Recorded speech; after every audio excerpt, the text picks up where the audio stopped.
బాబు మీరెవరంటూ భుజం మీన చెయ్యేసి తడిమి తడిమి చూసుకుంటూ జంధ్యం చేయకందగానే ఈ పోరడు మా ఓడని ఇక నమ్మకం వచ్చినాక ఫస్ట్ క్లాసు మార్కులేసి పైకి పైకి వంతరట ఇంటివే ఈరన్న కాలేజీ చదువుల్లో కులం చేసే గమ్మత్తో ఇంటివే ఈరన్న.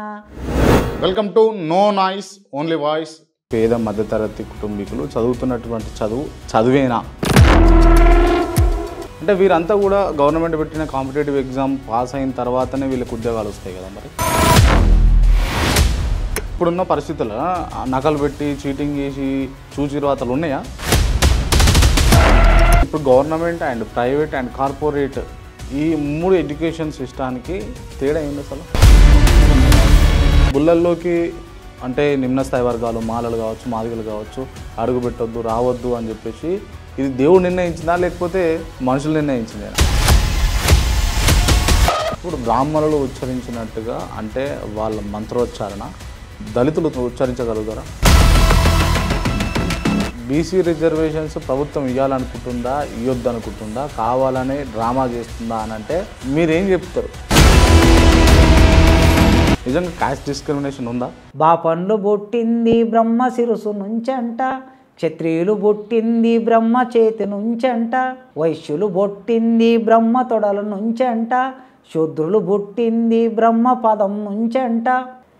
మనిషి ఎట్లా పుడతాడో మనిషి అయినోడికి వెరుక, బూర్ది గుంటల గొర్రె గార్దులకు ఏ మెరుక. నమస్తే, welcome to no noise only voice.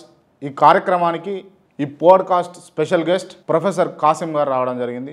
ఎందుకు కాసిం గారిని నేను పిలిచా అంటే రాష్ట్రంలో దేశంలో జరుగుతున్నటువంటి విద్య పట్ల వైద్యం పట్ల ఉన్న చిన్న చూపు, అదేవిధంగా కులాలలో ఉన్నటువంటి అంటరానితనం అస్పృశ్యత ఇంకా ఉన్నాయా, ఇంకా కంటిన్యూ అవుతాయా, ఏనాడు ఈ కులాల గోడలు బద్దలు కొట్టే రోజు వస్తుంది అన్న అంశాల మీద, అదేవిధంగా ప్రస్తుతం తెలంగాణ రాష్ట్రంలో ఉవ్వెత్తున ఎగిసిపడుతున్నటువంటి బీసీ ఉద్యమాలు కావచ్చు, బీసీలకు 42% రిజర్వేషన్లు అమలయ్యే పద్ధతి అమలయ్యే తీరు ఏ విధంగా చేస్తే అమలవుతుంది అన్న అంశాల మీద ఈ పాడ్కాస్ట్ నిర్వహించబోతా ఉన్నాం. So don't skip it. ముందుగా వెల్కమ్ చేద్దాం. సార్ నమస్తే. నమస్తే. ఎలా ఉన్నారు సార్? బాగున్నాను. బాగున్నారా? రైట్. అంటే స్పెషల్గా ఆల్రెడీ మీతో నేను డిస్కషన్స్ చెప్పినా నేను మీకు సార్ ఈ అంశాల మీద నేను పాడ్కాస్ట్ లాగా ఓ ఇంటర్వ్యూ అనుకుంటున్నాను సార్ మీ గురించి అని చెప్పేసి చెప్పినుంటి. సో ఎస్పెషల్లీ ఇప్పుడున్నటువంటి సిచ్యువేషన్స్లో కనుక మనం గమనిస్తే ఎడ్యుకేషన్ కావచ్చు, కాస్టిజం కావచ్చు, లేకపోతే ప్రజెంట్ బీసీ రిజర్వేషన్కి సంబంధించిన అంశాలు కావచ్చు, ఇవి కొంత సమాజంలో ఇబ్బంది పెడుతున్నటువంటి అంశాలు. సో మొదటగా మనము ఎడ్యుకేషన్ సిస్టమ్ గురించి మాట్లాడుకుందాం సార్. నిజంగా ఒక పిల్లవాడు కావచ్చు లేకపోతే పేద మధ్యతరగతి కుటుంబీకులు చదువుతున్నటువంటి చదువేనా అని అడిగితే? అయితే చదువు అంటే విద్య అనే మాటలో మనం వాడుతూ ఉన్నాం. విద్య అనేది ఎప్పుడైనా మనిషికి నైపుణ్యాన్ని ఇవ్వాలి. విద్య అనే మాట కూడా విద్ అనే ధాతువు నుంచి వచ్చింది. ఈ విద్ అనే ధాతువు దాని అర్థం ఏం చెప్తుందంటే నిఘంటువు ప్రకారం ప్రవేశించుట, నేర్చుకొనుట, నైపుణ్యం పొందుట అని అర్థం ఇస్తుంది. 3 అర్థాలు ఉన్నాయి. ఒక పనిలోకి ప్రవేశించటం, ఆ పనిని నేర్చుకోవటం, నేర్చుకున్న పనిలో నైపుణ్యం పొందటం అని మనకు స్పష్టంగా మన పూర్వీకులే దానికి ఒక నిర్వచనాన్ని ఇచ్చారు, ఒక అర్థాన్ని ఇచ్చారు. కానీ ఇవాళ చదువుతున్న చదువులన్నీ కూడా సమాజానికి ఉపయోగపడటం అనేది ఒక అంశమైతే వ్యక్తిగా తమకు తాము ఉపయోగపడటం కూడా 2వ అంశంగా ఉండాలి. కోటి విద్యలు కూటి కొరకని అంటారు. నిజానికి చదువు అనేది ఎప్పుడైనా విద్య అనేది దేనికి? సమాజాన్ని మరింతగా అభివృద్ధి పరచడానికి విద్య ఉపయోగపడాలి. ఒక స్థాయిలో ఉన్న సమాజం మరో స్థాయిలోకి ప్రగతిదాయకంగా మారడానికి విద్య ఉపయోగపడాలి. కనుక ఈ ప్రగతిదాయకంగా మారడానికి ఉపయోగపడవలసిన విద్య సహజంగానే ఏ మనిషి అయితే విద్యను పొందాడో ఆ పొందిన మనిషికి కూడా ఉపయోగపడాలి. ఇవాళ ఉన్నటువంటి చదువుల పట్ల నేను ఒక 25 ఏళ్ళు చదువుకున్నాను, 25 ఏళ్ళు టీచర్గా పనిచేస్తున్నాను యూనివర్సిటీలో. అంటే నాకుండే 50 ఏళ్ళ వయసులో 25 ఏళ్ళు విద్యార్థిని, ఒక 5 ఏళ్ళు తీసేస్తే, బాల్యము వగైరా ఇవన్నీ తీసేస్తే, కనీసము 1వ తరగతి నుంచి కాకపోయినా 5వ తరగతి నుంచి 6వ తరగతి నుంచి తీసుకున్నా కూడా ఒక 20 ఏళ్ళు చదవగలిగాం. ఓకే.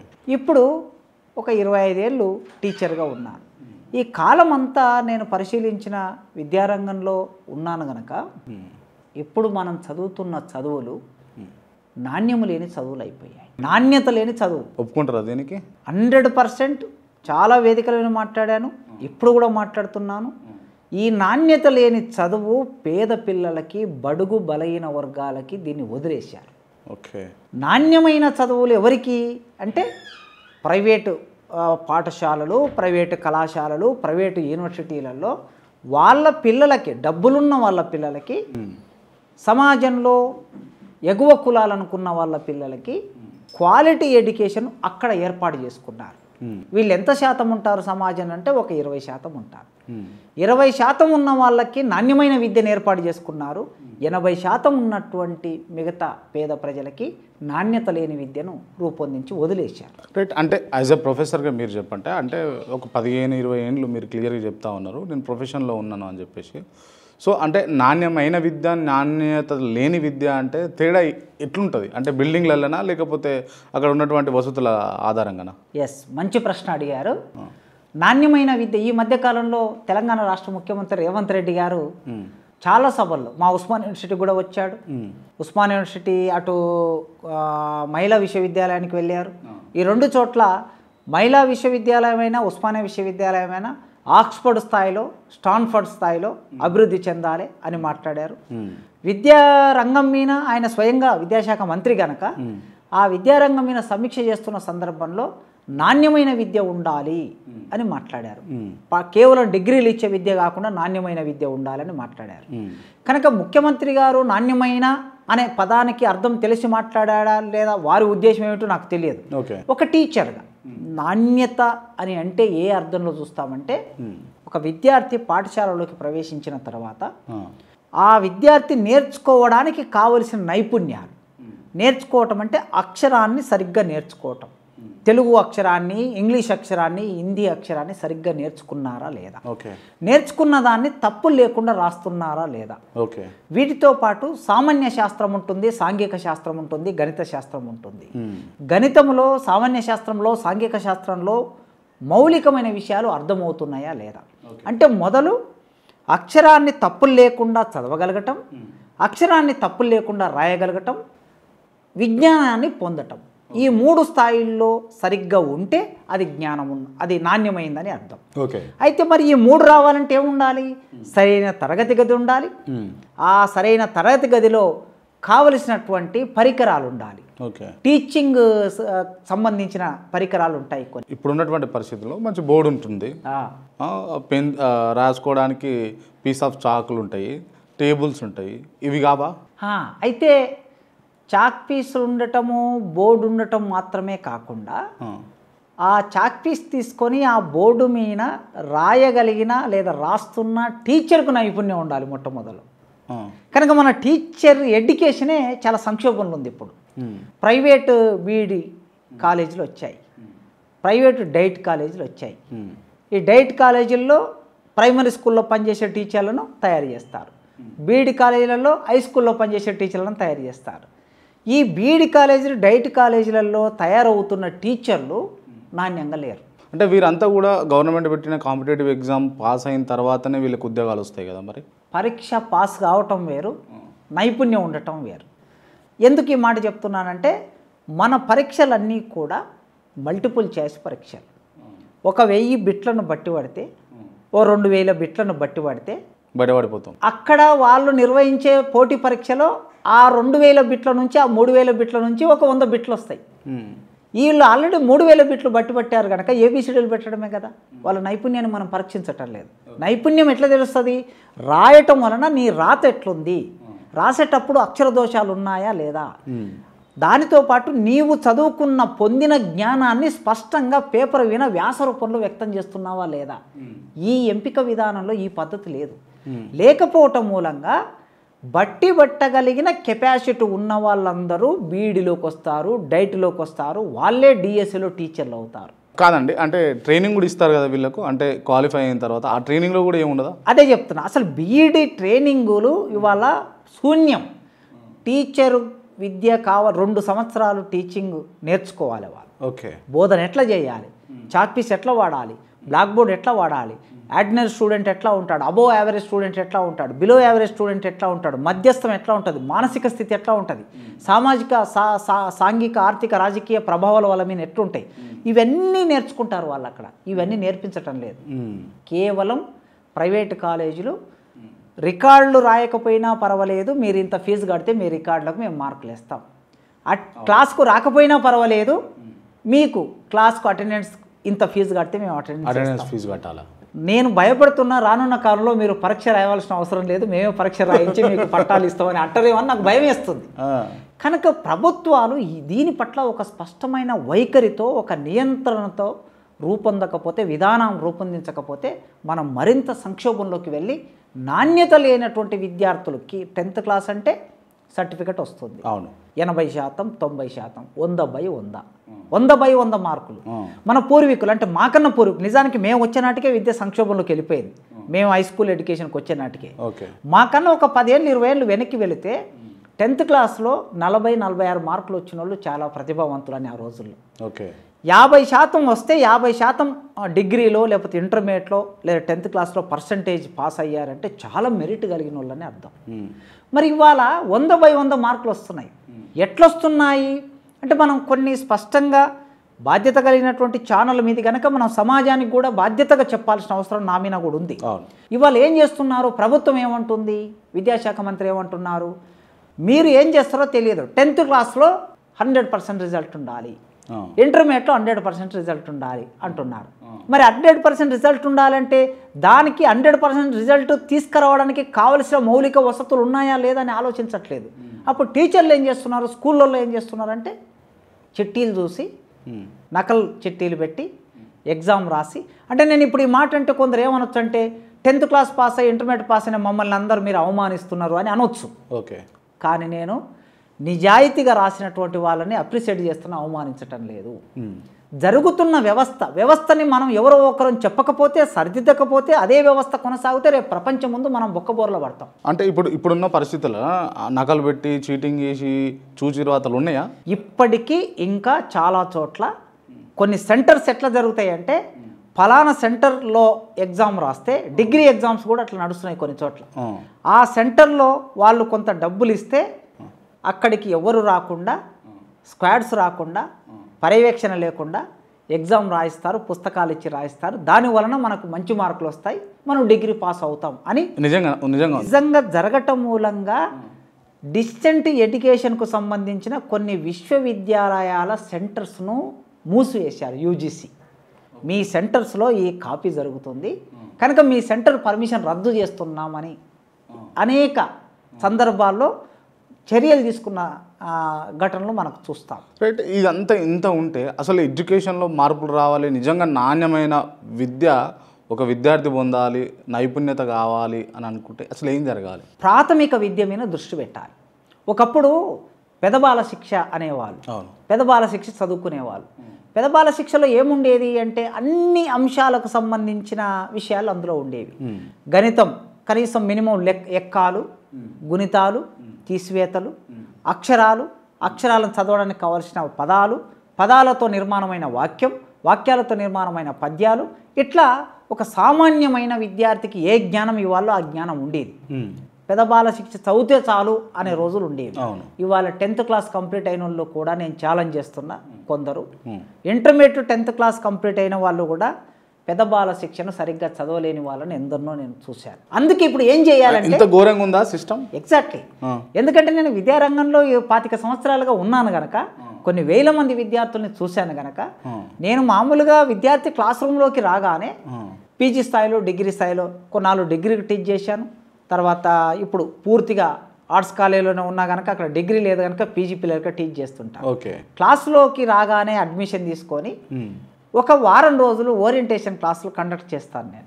ఓరియంటేషన్ క్లాసులో ఏం అడుగుతానంటే, నీకేమైనా పద్యం వచ్చా, మాట్లాడడం వచ్చా, తప్పులు లేకుండా మాట్లాడగలుగుతావా, తప్పు లేకుండా పద్యం చదువుతావా, పద్యాన్ని తప్పు లేకుండా బోర్డు విన రాస్తావా. ఇది ఒక వారం రోజులు పరీక్షిస్తా ఏ విద్యార్థి పీజీ స్థాయిలో ఏ విద్యార్థి ఏ స్థాయిలో ఉన్నారు అని నాకు ఒక అంచనా రావడానికి. ఇవన్నీ ప్రైమరీలే లేకపోతే హైయర్ ఎడ్యుకేషన్లే ఉండాలి కదా. ఎగ్జాక్ట్ ఇప్పుడు అక్కడికే వస్తా నేను. అంటే పీజీ స్థాయి డిగ్రీ స్థాయికి వచ్చిన విద్యార్థుల్ని పరిశీలించినప్పుడు పరీక్షించినప్పుడు నా అనుభవంలో నాకు అర్థమైంది ఏమిటంటే చాలామంది విద్యార్థులు దోషాలు రాస్తున్నారు, తప్పులు రాస్తున్నారు. మరి సమస్య వాళ్ళది కాదు. సమస్య ఏంటంటే అక్షరాలు ఎక్కడ నేర్పాలి, ప్రాథమిక స్థాయిలో నేర్పాలి. 1వ తరగతిలో విద్యార్థి స్కూల్కి వెళ్ళినప్పుడు లేదా ఎల్కేజీ యూకేజీ వెళ్ళినప్పుడు ఆ పిల్లలకి 5వ తరగతి లోపుగా మాత్రమే మనం అక్షరాలని స్పష్టంగా రాయటము చదవటము నేర్పించగలుగుతాం, పలకటం నేర్పించగలుగుతాం. ఇప్పుడు మన విద్య సరిగ్గా లేదు. అసలు ప్రాథమిక విద్యని వదిలేశారు ఎప్పుడో పాలకులు. ప్రాథమిక విద్య పట్ల దృష్టి లేదు వాళ్ళకి.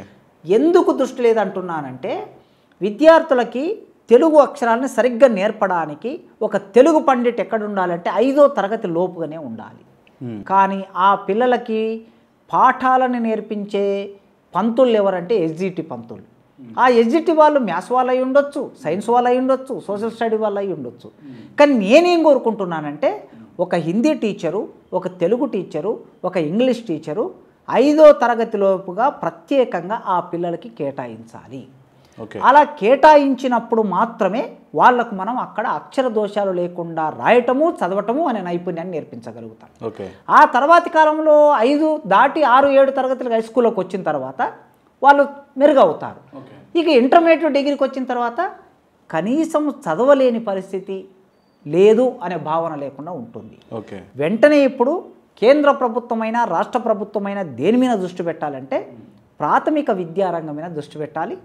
మొన్న నేషనల్ ఎడ్యుకేషన్ పాలసీలో కేంద్ర ప్రభుత్వం మన విద్యా విధానం డిస్టర్బ్ అయిపోయి ఉన్నది, ఇది భారతీయ విద్యా విధానంగా లేదు, ఇది సమాజానికి నైపుణ్యాన్ని అందించే విధంగా మన పాఠశాలలు లేవు కనుక వాటిలో టీచర్ విద్యా విధానాన్ని కూడా అంటే టీచర్ను ట్రైనింగ్ ఇచ్చేటటువంటి ఆ విద్య బీఈడి ఎడ్యుకేషన్ కూడా మార్చబోతున్నాం.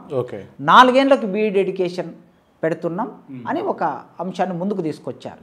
ఇప్పటి వరకు మరి ఏ రాష్ట్రాల్లో ఎక్కడెక్కడ అమలవుతుందో స్పష్టత లేదు కనుక కేంద్ర ప్రభుత్వమైనా రాష్ట్ర ప్రభుత్వమైనా రేవంత్ రెడ్డి గారైనా ఒక స్పష్టమైన విధాన నిర్ణయం తీసుకొని ప్రాథమిక పాఠశాలల్ని సరిగ్గా అభివృద్ధి చేస్తేనే మన సమాజం జ్ఞానవంతమైన సమాజం, నైపుణ్యం పొందిన సమాజంగా రూపొందుతుందని నేను భావిస్తున్నాను. రైట్. అంటే ఇప్పుడు మీరు చెప్పిన విధి విధానాలు చేపట్టి తీసుకొచ్చినప్పటికి కూడా అంటే దానివల్ల ఎంతవరకు చేంజెస్ వస్తాయి నిజంగా ఒక్కొక్క సబ్జెక్ట్కి ఒక్కొక్క టీచర్ను పెట్టడం వల్ల? ఖచ్చితంగా మార్పులు వస్తాయి. ఎందుకంటే పిల్లలు ప్రాథమిక స్థాయిలోనే మనం ఏం చెప్తే అది నేర్చుకుంటారు, ఎట్లా చెప్తే అట్లా దానికి అనుగుణంగా మౌల్డ్ అవుతారు, రూపొందుతారు. ఆ రూపొందే క్రమం అంటే మనము అంటాం కదా పెద్ద చెట్టు అయిన తర్వాత దాన్ని మానై వంగదు కదా కనుక మొక్క స్థాయిలోనే వాళ్ళని సరిగ్గా చేయాలి. మార్కులేసి పంపడం కాకుండా వాళ్లకు సరిగ్గా నేర్పిస్తున్నామా లేదా అనే పర్యవేక్షణ కూడా ఉండాలి. ఎంఈఓ, డిఈఓ, కలెక్టర్, విద్యాశాఖ మంత్రి, ఒక 5 అంతస్తుల వ్యవస్థ ఉంది మనకి, అంచెల వ్యవస్థ ఉంది. ఈ 5 అంచెల వ్యవస్థ వీళ్ళు నిరంతరం నిమగ్నం కావాలి. నిమగ్నమై పర్యవేక్షణ చేయకపోతే మన విద్యా వ్యవస్థ అంతా కుప్పకూలిపోతుంది. రైట్. అంటే డోంట్ మైండ్ ఏమనుకోకండి దయచేసి.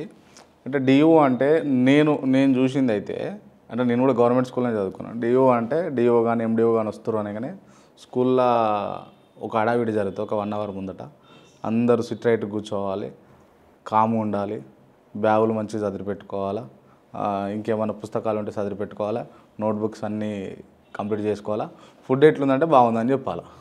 అంటే ఒక ఎంఈఓ డిఈఓ పర్యవేక్షించాల్సింది చూడాల్సింది ఎడ్యుకేషన్ సిస్టంలో ఇవి మాత్రమేనా అంటే? అవి కాదు. నిజానికి మీరు చెప్పిన పద్ధతి ప్రకారం ఎంఈఓ డిఈఓ కలెక్టర్ వస్తున్న విషయము పాఠశాల యాజమాన్యానికి అంటే హెడ్ మాస్టర్కు, టీచర్లకి, స్టూడెంట్స్కి తెలియకూడదు. తెలుస్తుంది కదా? తెలుస్తుంది. యాక్చువల్గా ఇప్పుడున్న విధానంలో తెలిసి వచ్చిన తర్వాత శుభ్రంగా చేసి పెడతారు కదా ఎవరైనా. ఆ ఒక్కరోజు మంచిగా భోజనం, అప్పుడప్పుడు మన మంత్రులు భోజనం చేయడానికి వెళ్తూ ఉంటారు సోషల్ వెల్ఫేర్ హాస్టల్లో, గురుకులాల్లో. వాళ్ళు మేము వస్తున్నామనే విషయం చెబుతారు. చెప్పిన తర్వాత అక్కడ ఉన్న ప్రిన్సిపాల్ వాళ్ళందరూ ఆ రోజు భోజనం మంచిగా చేయిస్తారు. అట్లా కాకుండా పర్యవేక్షణ అనేది నిరంతరంగా ఉండాలి. ఒక టీచరు రోజు స్కూల్కి వెళ్తున్నట్లు, ఒక విద్యార్థి రోజు స్కూల్కి వెళ్తున్నట్లు, ఒక ఎంఈఓ మండలంలో 23 గ్రామాలు ఉంటాయి, 25 గ్రామాలు ఉంటాయి అనుకుందాం మ్యాక్సిమం. ఈ 25 గ్రామాల్లో ఒక 3-4 గ్రామాల్లో హై స్కూల్స్ ఉంటాయి. ఈ 3-4 గ్రామాల్లో ఎంఈఓ ఏం చేస్తాడండి? రోజు పర్యవేక్షణలో ఉండాలి కదా ఎంఈఓ. కేవలం పేపర్ల మీద సంతకం పెట్టడం కోసమే కాదు కదా. ఈ నిరంతరాయంగా పర్యవేక్షణ ఉంటే అప్పుడు అక్కడ ఉన్న టీచర్లు బాగా పాఠాలు చెప్తారు, అటెండెన్స్ బాగుంటుంది, విద్యార్థులు బాగా నేర్చుకుంటారు. ప్రతి క్లాస్కి వెళ్ళి ఒకరోజు ఒక గ్రామానికి, మరో రోజు మరో గ్రామానికి వెళ్ళి డైరెక్ట్గా ఎంఈఓ డిఈఓ క్లాస్కి వెళ్ళాలి. అంటే విత్ ఇన్ఫర్మేషన్ వితౌట్ ఇన్ఫర్మేషన్ వెళ్ళాలి. విత్ ఇన్ఫర్మేషన్ వెళ్తే దానివల్ల ప్రయోజనం ఉండదు. దానితో ఇన్స్పెక్షన్ చేయాలి, ఖచ్చితంగా ఇన్స్పెక్షన్. మన వ్యవస్థలో సోషల్ రెస్పాన్సిబిలిటీ అని ఒకటి ఉండాలి అని చెప్తూ ఉంటాం. సోషల్ రెస్పాన్సిబిలిటీతో పాటు నేనేం కోరుకుంటా అంటే టీచర్కి, ఇతర ఉద్యోగులకి రెస్పాన్సిబిలిటీ ఉన్నా లేకపోయినా కొంత వ్యవస్థ నడుస్తుందేమో కానీ టీచర్కు అకాడమిక్ రెస్పాన్సిబిలిటీ లేకపోతే వ్యవస్థ కుప్పకూలుతుంది. ఎందుకంటే టీచర్ విలువలు నేర్పేవాళ్ళు, టీచర్లు మంచిని బోధించేవాళ్ళు, టీచర్లు జ్ఞానాన్ని ఇచ్చేవాళ్ళు, టీచర్లు సమాజానికి సందేశాన్ని ఇచ్చేవాళ్ళు. టీచర్ తప్పు చేస్తే మొత్తం వ్యవస్థ కూలిపోతుంది. ఒక సూపరింటెండెంట్, ఒక జూనియర్ అసిస్టెంట్, ఒక సీనియర్ అసిస్టెంట్ తప్పు చేస్తే వాడిపైన ఎవడో ఒకడు ఉంటాడు, ఫైల్ రాస్తాడు. కలెక్టర్కు ఫైల్ రాయడం చేత కాకపోయినా సూపరింటెండెంటో, క్లర్కో, లేకపోతే సెక్రటరీ ఎవరో ఒకరు ఫైల్ సెట్ చేసి పంపిస్తారు. కానీ టీచర్ ఎవరి పాఠం వాళ్ళే చెప్పాలి. టీచర్కు పాఠం చెప్పడం రాదంటే తరగతి గదిలో ఉన్నటువంటి ఎదురుగా కూర్చున్న 100 మంది విద్యార్థులు పాడైపోతారు. కనుక ఆ టీచర్ను సరిగ్గా మానిటర్, అకాడమిక్ రెస్పాన్సిబిలిటీ ఉండాలి. కానీ సమాజంలో విలువలన్నీ లోపించాయి కనుక టీచర్లలో కూడా ఆ విలువలు లోపించినాయి. లోపించిన సందర్భంలో ఏం చేయాలి? మానిటరింగ్ చేయాలి. ఎవరు మానిటరింగ్ చేయాలి? MEO, DEO, collector, education minister. వీళ్ళు నిరంతరాయంగా మానిటర్ చేయటం వలన అయినా ఒక భయం ఉంటుంది. ఆ భయం వలన సరిగ్గా పాఠాలు చెప్తారు. క్లాస్ రూమ్లోకి ఎంఈఓ వెళ్ళిన తర్వాత ఒక్కొక్క రోజు ఒక్కొక్క పాఠశాలలో విద్యార్థులు ఎంతమంది తప్పులు లేకుండా చదువుతున్నారని టెక్స్ట్ వాళ్ళ చేతిలోకి ఇచ్చి చదివించాలి. అప్పుడు కదా తెలుస్తుంది ఏం జరుగుతుంది అనేది. కనుక ఆ ప్రాసెస్ను ప్రభుత్వం సరిగ్గా చేస్తే అటెండెన్స్ సరిగ్గా ఉందా లేదా, సెల్ ఫోన్ తీసుకొని క్లాస్ రూమ్ ఫోటో తీసి నువ్వు జియో ట్యాగ్ చేసేసి కలెక్టర్ ఆఫీస్లో, డిఓ ఆఫీస్లో స్టూడెంట్స్ ఇంతమంది వచ్చారు, టీచర్లు ఇంతమంది వచ్చారని చూడటం కాదు. దానివల్ల అటెండెన్స్ పెరుగుతుంది, టీచర్లు కూడా స్కూల్కి వెళ్తారు. కానీ విద్యార్థులు ఏం చదువుతున్నారనే విషయాన్ని కూడా మనం పరిశీలించాలి. అప్పుడు మాత్రమే మన విద్యకు సంబంధించిన నాణ్యత, నైపుణ్యం పెరుగుతుందని నేను భావిస్తున్నాను. Right, okay. అంటే కంపేర్ విత్ ఫారిన్ కంట్రీస్ ఇక్కడ చూసుకుంటే ఇప్పుడున్న పరిస్థితులలో అంటే ఒక సర్టెన్ ఏజ్ రాగానే పేద మధ్యతరగతి కుటుంబాలకు చెందిన వాళ్ళు అంగన్వాడీ పంపిస్తారు. దాని తర్వాత ప్రైమరీ ఎడ్యుకేషన్, దాని తర్వాత సెకండరీ ఎడ్యుకేషన్కి ఇట్లా పంపించుకుంటూ పోతుంటారు. కానీ అక్కడ మనం పాశ్చాత్య దేశాలలో చూసుకుంటే కనుక ఈ సిస్టమ్ ఇట్లా ఉండదు. అంటే వాళ్ళను ఒక 5-6 సంవత్సరాల దాకా ఆడుకునే బొమ్మలు ఇచ్చి లేకపోతే ఇతర అంశాలను వాళ్ళ ముందర పెట్టి వాళ్ళకు నో బుక్స్, ఆ బుక్స్ లేకుండా వాళ్ళను ఒక తరగతి గదిలో లేకపోతే ఒక రూమ్లో పెట్టి వాళ్ళను పర్యవేక్షిస్తూ ఉంటారు. ఆ సిస్టానికి ఈ సిస్టానికి తేడా అయింది అసలు మన దగ్గర విద్యా విధానము అక్కడి విద్యా విధానానికి చాలా విభజన రేఖ ఉన్నది, చాలా తేడా ఉన్నది. ఆ సమాజాలు ఎదిగినట్లుగా మన సమాజం ఎదగలేదు. మన సమాజం ఎదగపోవటం మూలంగా ఆ రిఫ్లెక్షన్ విద్యారంగం మీద కూడా పడుతుంది. విద్యార్థికి 100కు 100 మార్కులు వస్తేనే తల్లిదండ్రులు సంతోషపడేటటువంటి పరిస్థితిలో మన దేశం ఉన్నది. అక్కడి దేశాలు ఏమిటంటే వాళ్ళు పెట్టుబడిదారి విధానం ఉండటం మూలంగా, సాంకేతిక పరిజ్ఞానం ఉపయోగించుకోవటం మూలంగా చాలా ముందు వరుసలోకి వెళ్ళిపోయారు. అయితే మన దగ్గర సమాజంలో తల్లిదండ్రుల ఆలోచన విధానం మారవలసిన అవసరం ఉన్నది. విద్యార్థి తన బిడ్డ అయినా తన కొడుకైనా ఎంత నైపుణ్యం పొందుతున్నారనేది ఆలోచించకుండా ఎన్ని మార్కులు వస్తున్నాయనేది ఆలోచిస్తున్నారు. కనుక అక్కడుండే విద్యా విధానానికి మన దగ్గర ఉండే విద్యా విధానానికి 1వ తరగతి ఎల్కేజీ యూకేజీలోనే ఒక 10 కిలోల బరువు పెట్టి బ్యాగు వెనక పెట్టేసి మన స్కూల్కు పంపిస్తున్నాం ఇక్కడ. కానీ అక్కడ ఒక విద్యార్థిని స్వేచ్ఛగా క్లాస్ రూమ్లోకి తీసుకెళ్ళి వదిలేసి వస్తారు. బ్యాగ్ ఉండదు, ఏముండదు. ఆ విద్యార్థికి అమెరికా లాంటి దేశాల్లో ప్రతిసారి అమెరికన్ నమూనాగా చెప్తారు కదా మన పాలకులు. కనీసం విద్యారంగంలో అమెరికన్ నమూనాగా తీసుకుంటే చాలా సంతోషం. అక్కడ ఉన్న 11-12 తరగతుల వరకు విద్య అనేది ప్రభుత్వమే నిర్వహిస్తుంది. కానీ మన దగ్గర 11-12 తరగతుల వరకు 1వ తరగతి నుంచే మొదలుపెట్టి ప్రైవేటు రంగంలో విద్య, ప్రభుత్వ రంగంలో విద్య విభజన రేఖ ఉంది.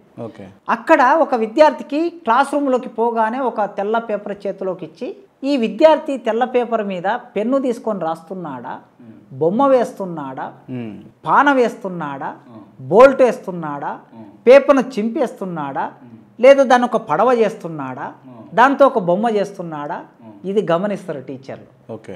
మన దగ్గర ఏంటంటే వైట్ పేపర్, వైట్ పేపర్ ఇస్తే వాడు ఏదో రాసేస్తారు, అంత వైట్ పేపర్ పాడు చేస్తారు, తీసుకోండి అని మనం అంటాం. అంటే వాళ్ళ ఆలోచనకి మన ఆలోచనకి ఇంత తేడా ఉంది. విద్యార్థి టిఫిన్ చేయడానికైనా, తర్వాత లంచ్ చేయడానికైనా, లేదా డిన్నర్ చేయడానికైనా ఒక క్రమ పద్ధతిలో వాళ్ళని నిలబెట్టి లైన్ క్యూలో వాళ్ళని వెళ్ళటం అనేది నేర్పిస్తారు. ఎదుటి వాళ్ళకు సహాయం చేయడం నేర్పిస్తారు. సమాజాన్ని ప్రేమించడం నేర్పిస్తారు. మంచికి చెడుకు విభజన రేఖ ఏమిటి అని నేర్పిస్తారు. అంటే ఆ స్థాయిలో వాళ్ళకు అక్షరాలను నేర్పించడానికి ఆట బొమ్మల ద్వారా అక్షరాలను నేర్పిస్తారు. ఆ విద్యార్థి యొక్క శక్తి సామర్థ్యాలని అంచనా వేయడానికి క్లాస్ రూమ్లో ఉన్న టీచర్ పర్యవేక్షణ, నిరంతరమైన పర్యవేక్షణ ఉంటుంది. సో మన దగ్గర పోగానే పలక చేతికిచ్చి ఆ అని దిద్ది రాయడం మొదలు పెడతాం. సో అక్కడికిక్కడికి ఈ విభజన రేఖ మనకు కనిపిస్తుంది. అందుకే పాశ్చాత్య దేశాలని, ముఖ్యంగా అమెరికాని చాలా ప్రమాణంగా ఆదర్శంగా చెప్పే మన పాలకులు అక్కడ ప్రాథమిక విద్య ఎట్లా ఉందో నేర్చుకొని ఒక టీమును పంపించి ఆ విధంగానే మన దగ్గర ప్రాథమిక విద్యని రూపొందించి, నేనేం కోరుకుంటున్నానంటే ప్రైవేటు విద్యనేమో ఒక రకంగా, ఆ ప్రైవేటు విద్యలో కూడా బాగా డబ్బులు ఉన్నది, సంవత్సరానికి 4 లక్షలు 5 లక్షలు ఫీజులు కట్టే స్కూళ్ళు ఒక రకంగా, సంవత్సరానికి 5,000 10,000 ఫీజు కట్టే ప్రైవేట్ స్కూల్ ఒక రకంగా, ఏ ఫీజు కట్టకుండా ఉండే గవర్నమెంట్ స్కూల్ మరో రకంగా. అసలు విద్యార్థులు వీళ్ళందరూ మన పౌరులే కదా, మన రాష్ట్ర బిడ్డలే కదా, మన దేశ బిడ్డలే కదా. అంటే డబ్బులు ఉన్నోనికి ఒక విద్య, కొద్ది డబ్బులు ఉన్నోనికి ఒక విద్య, ఏ డబ్బులు లేనికి మరో విద్య అందిస్తున్నామంటే మన పౌరుల మధ్యనే 3 రకాల విభజన రేఖలు గీసాం మనం. ఈ 3 రకాల విభజన రేఖలు గీసి ప్రభుత్వ పాఠశాలలో చదువుకునే వాళ్ళకి నాణ్యత లేకుండా, క్వాలిటీ లేకుండా, నైపుణ్యాలు లేకుండా వాళ్ళు తయారై వస్తే మరి మన బిడ్డలు, పేదల బిడ్డలు ఈ ధనవంతుల పిల్లలతో ఎట్లా పోటీ పడతారండి? రైట్. ఓకే. ఇప్పుడు government and private and corporate ఈ 3 ఎడ్యుకేషన్ సిస్టానికి తేడా ఏంది అసలు? కార్పొరేట్ అంటేనేమో విపరీతమైన పెట్టుబడి పెట్టి ఆ పెట్టుబడికి తగినట్లు డబ్బులు వసూలు చేయడం. ఇప్పుడు శ్రీ చైతన్య, నారాయణ, విజ్ఞాన్, భాష్యం, చిరాగ్ ఇట్లాంటి పెద్ద పెద్ద స్కూల్స్ ఉన్నాయి. వాటిలో నాలెడ్జ్ ఉంటుందా? వీటిలో నాలెడ్జి ఉండే అవకాశం ఒక మేరకు ఉంటుంది. ఓకే. ఎందుకనంటే 4 లక్షలు 5 లక్షలు ఫీజులు కడతారు కదా, ఆ 4-5 లక్షల ఫీజులు కట్టిన దానికి తగినట్లు విద్యార్థికి అంత మేరకు నైపుణ్యం నేర్పించడానికి కావలసిన టీచర్లను కూడా వాళ్ళు ఏర్పాటు చేసుకుంటారు.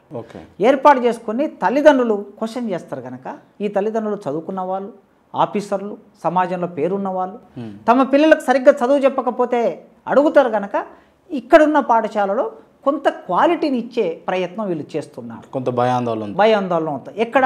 కార్పొరేట్ పాఠశాల. ఓకే. బట్టిస్తావా, లేకపోతే భయపెడతావా, లేకపోతే కొట్టి నేర్పిస్తావా, ఏదో విధంగా ఆ పిల్లలకి అక్షరాలు వచ్చే విధంగా 80% 90% పిల్లలకి అక్షరాలు చదవటము, రాయటం నేర్పిస్తుంది. ఓకే.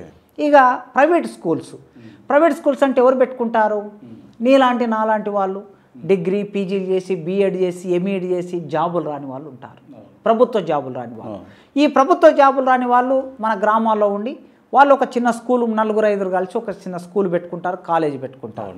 వాళ్ళు ఎంత ఫీజులు వసూలు చేస్తారు? మా అంటే నెలకి ఒక 1,000 రూపాయలు, 2,000, సంవత్సరానికి ఒక 20,000 30,000 ఫీజు ఉంటుంది. వాళ్ళ జీతాల మందం ఆ మేరకు చూసుకొని బతుకుదేరు కొనసాగిస్తూ ఉంటారు.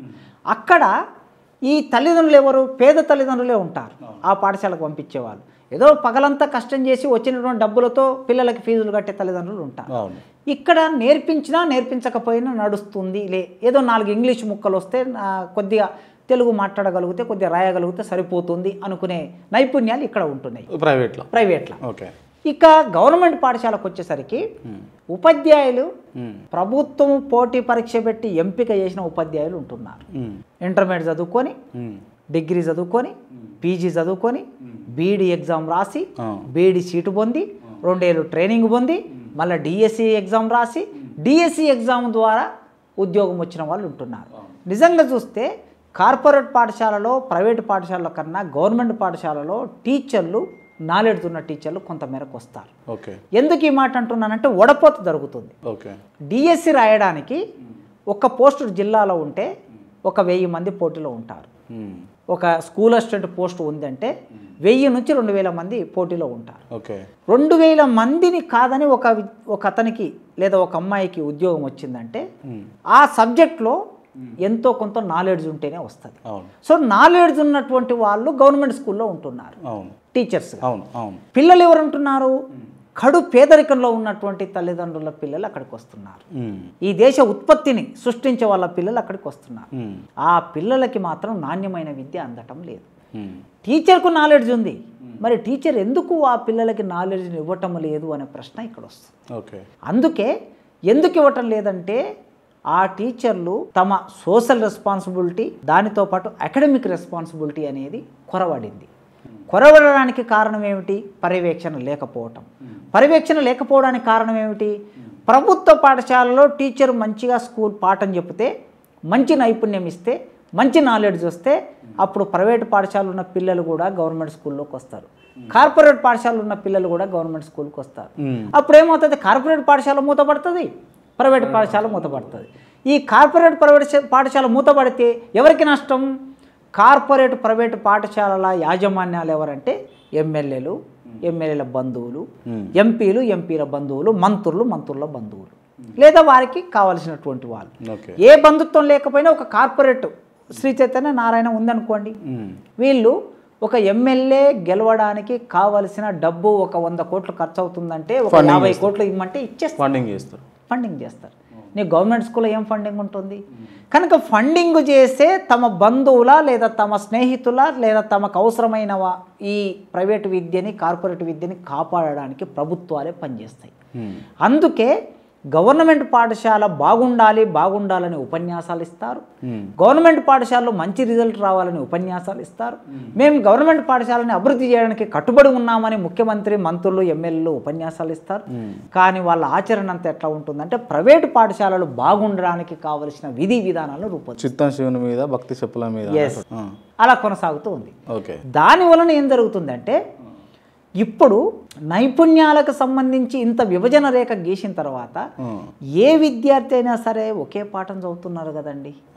ఎవరికైనా వాడు కార్పొరేట్ పాఠశాల చదివినా, ప్రైవేట్ పాఠశాల చదివినా, గవర్నమెంట్ పాఠశాల చదివినా చదివేది ఏబిసిడీలే కదా, చదివేది ఆరే కదా. మరి ఈ విభజన రేఖ ఇంతగా ఎందుకు గీశారు అని మనం చూసినప్పుడు మన సమాజంలో ఈ విభజన రేఖ అనేక ఆర్థిక సామాజిక అసమానతలు ఉన్నట్లే విద్యారంగంలో కూడా ఈ అసమానతలు కొనసాగుతూ ఉన్నాయి. వీటిని మనం కట్టడి చేయకపోతే, ప్రభుత్వాలు పట్టించుకోకపోతే సమాజంలో ఐసిఎస్సి సిలబస్ చదివిన వాళ్ళకేమో ఎక్కువ స్టాండర్డ్ ఉండి విద్యార్థులకి 10th క్లాస్ వరకు, సిబిఎస్సి సిలబస్ చదివిన వాడికి ఇంకాస్త స్టాండర్డ్ ఉండి, స్టేట్ సిలబస్ చదివిన వాడికి స్టాండర్డ్ లేకుండా 3 రకాల వేరువేరు సిలబస్ను మీరు రూపొందిస్తారు, బోధించిన తర్వాత వాళ్ళు అందరినీ ఒకే దగ్గర పెట్టి ఒక పోటీ పరీక్ష, ఐఏఎస్ ఎగ్జామ్కి పోటీ పరీక్ష నిలబెడితే ఐసిఎస్సి సిలబస్ చదివిన వాడు 10th క్లాస్లోనే ఈ స్టేట్ సిలబస్ చదివిన వాడు ఇంటర్మీడియట్ డిగ్రీలో చదివే సిలబస్ను ఐసిఎస్సి సిలబస్ అంత వేరియేషన్ ఉంటుంది. ఎందుకంటే ఇప్పుడు నా పిల్లలు కూడా ఐసిఎస్సి సిలబస్లో చదివారు. జాన్సన్ గ్రామర్ స్కూల్లో చదువుకున్నారు హబ్సిగూడలో.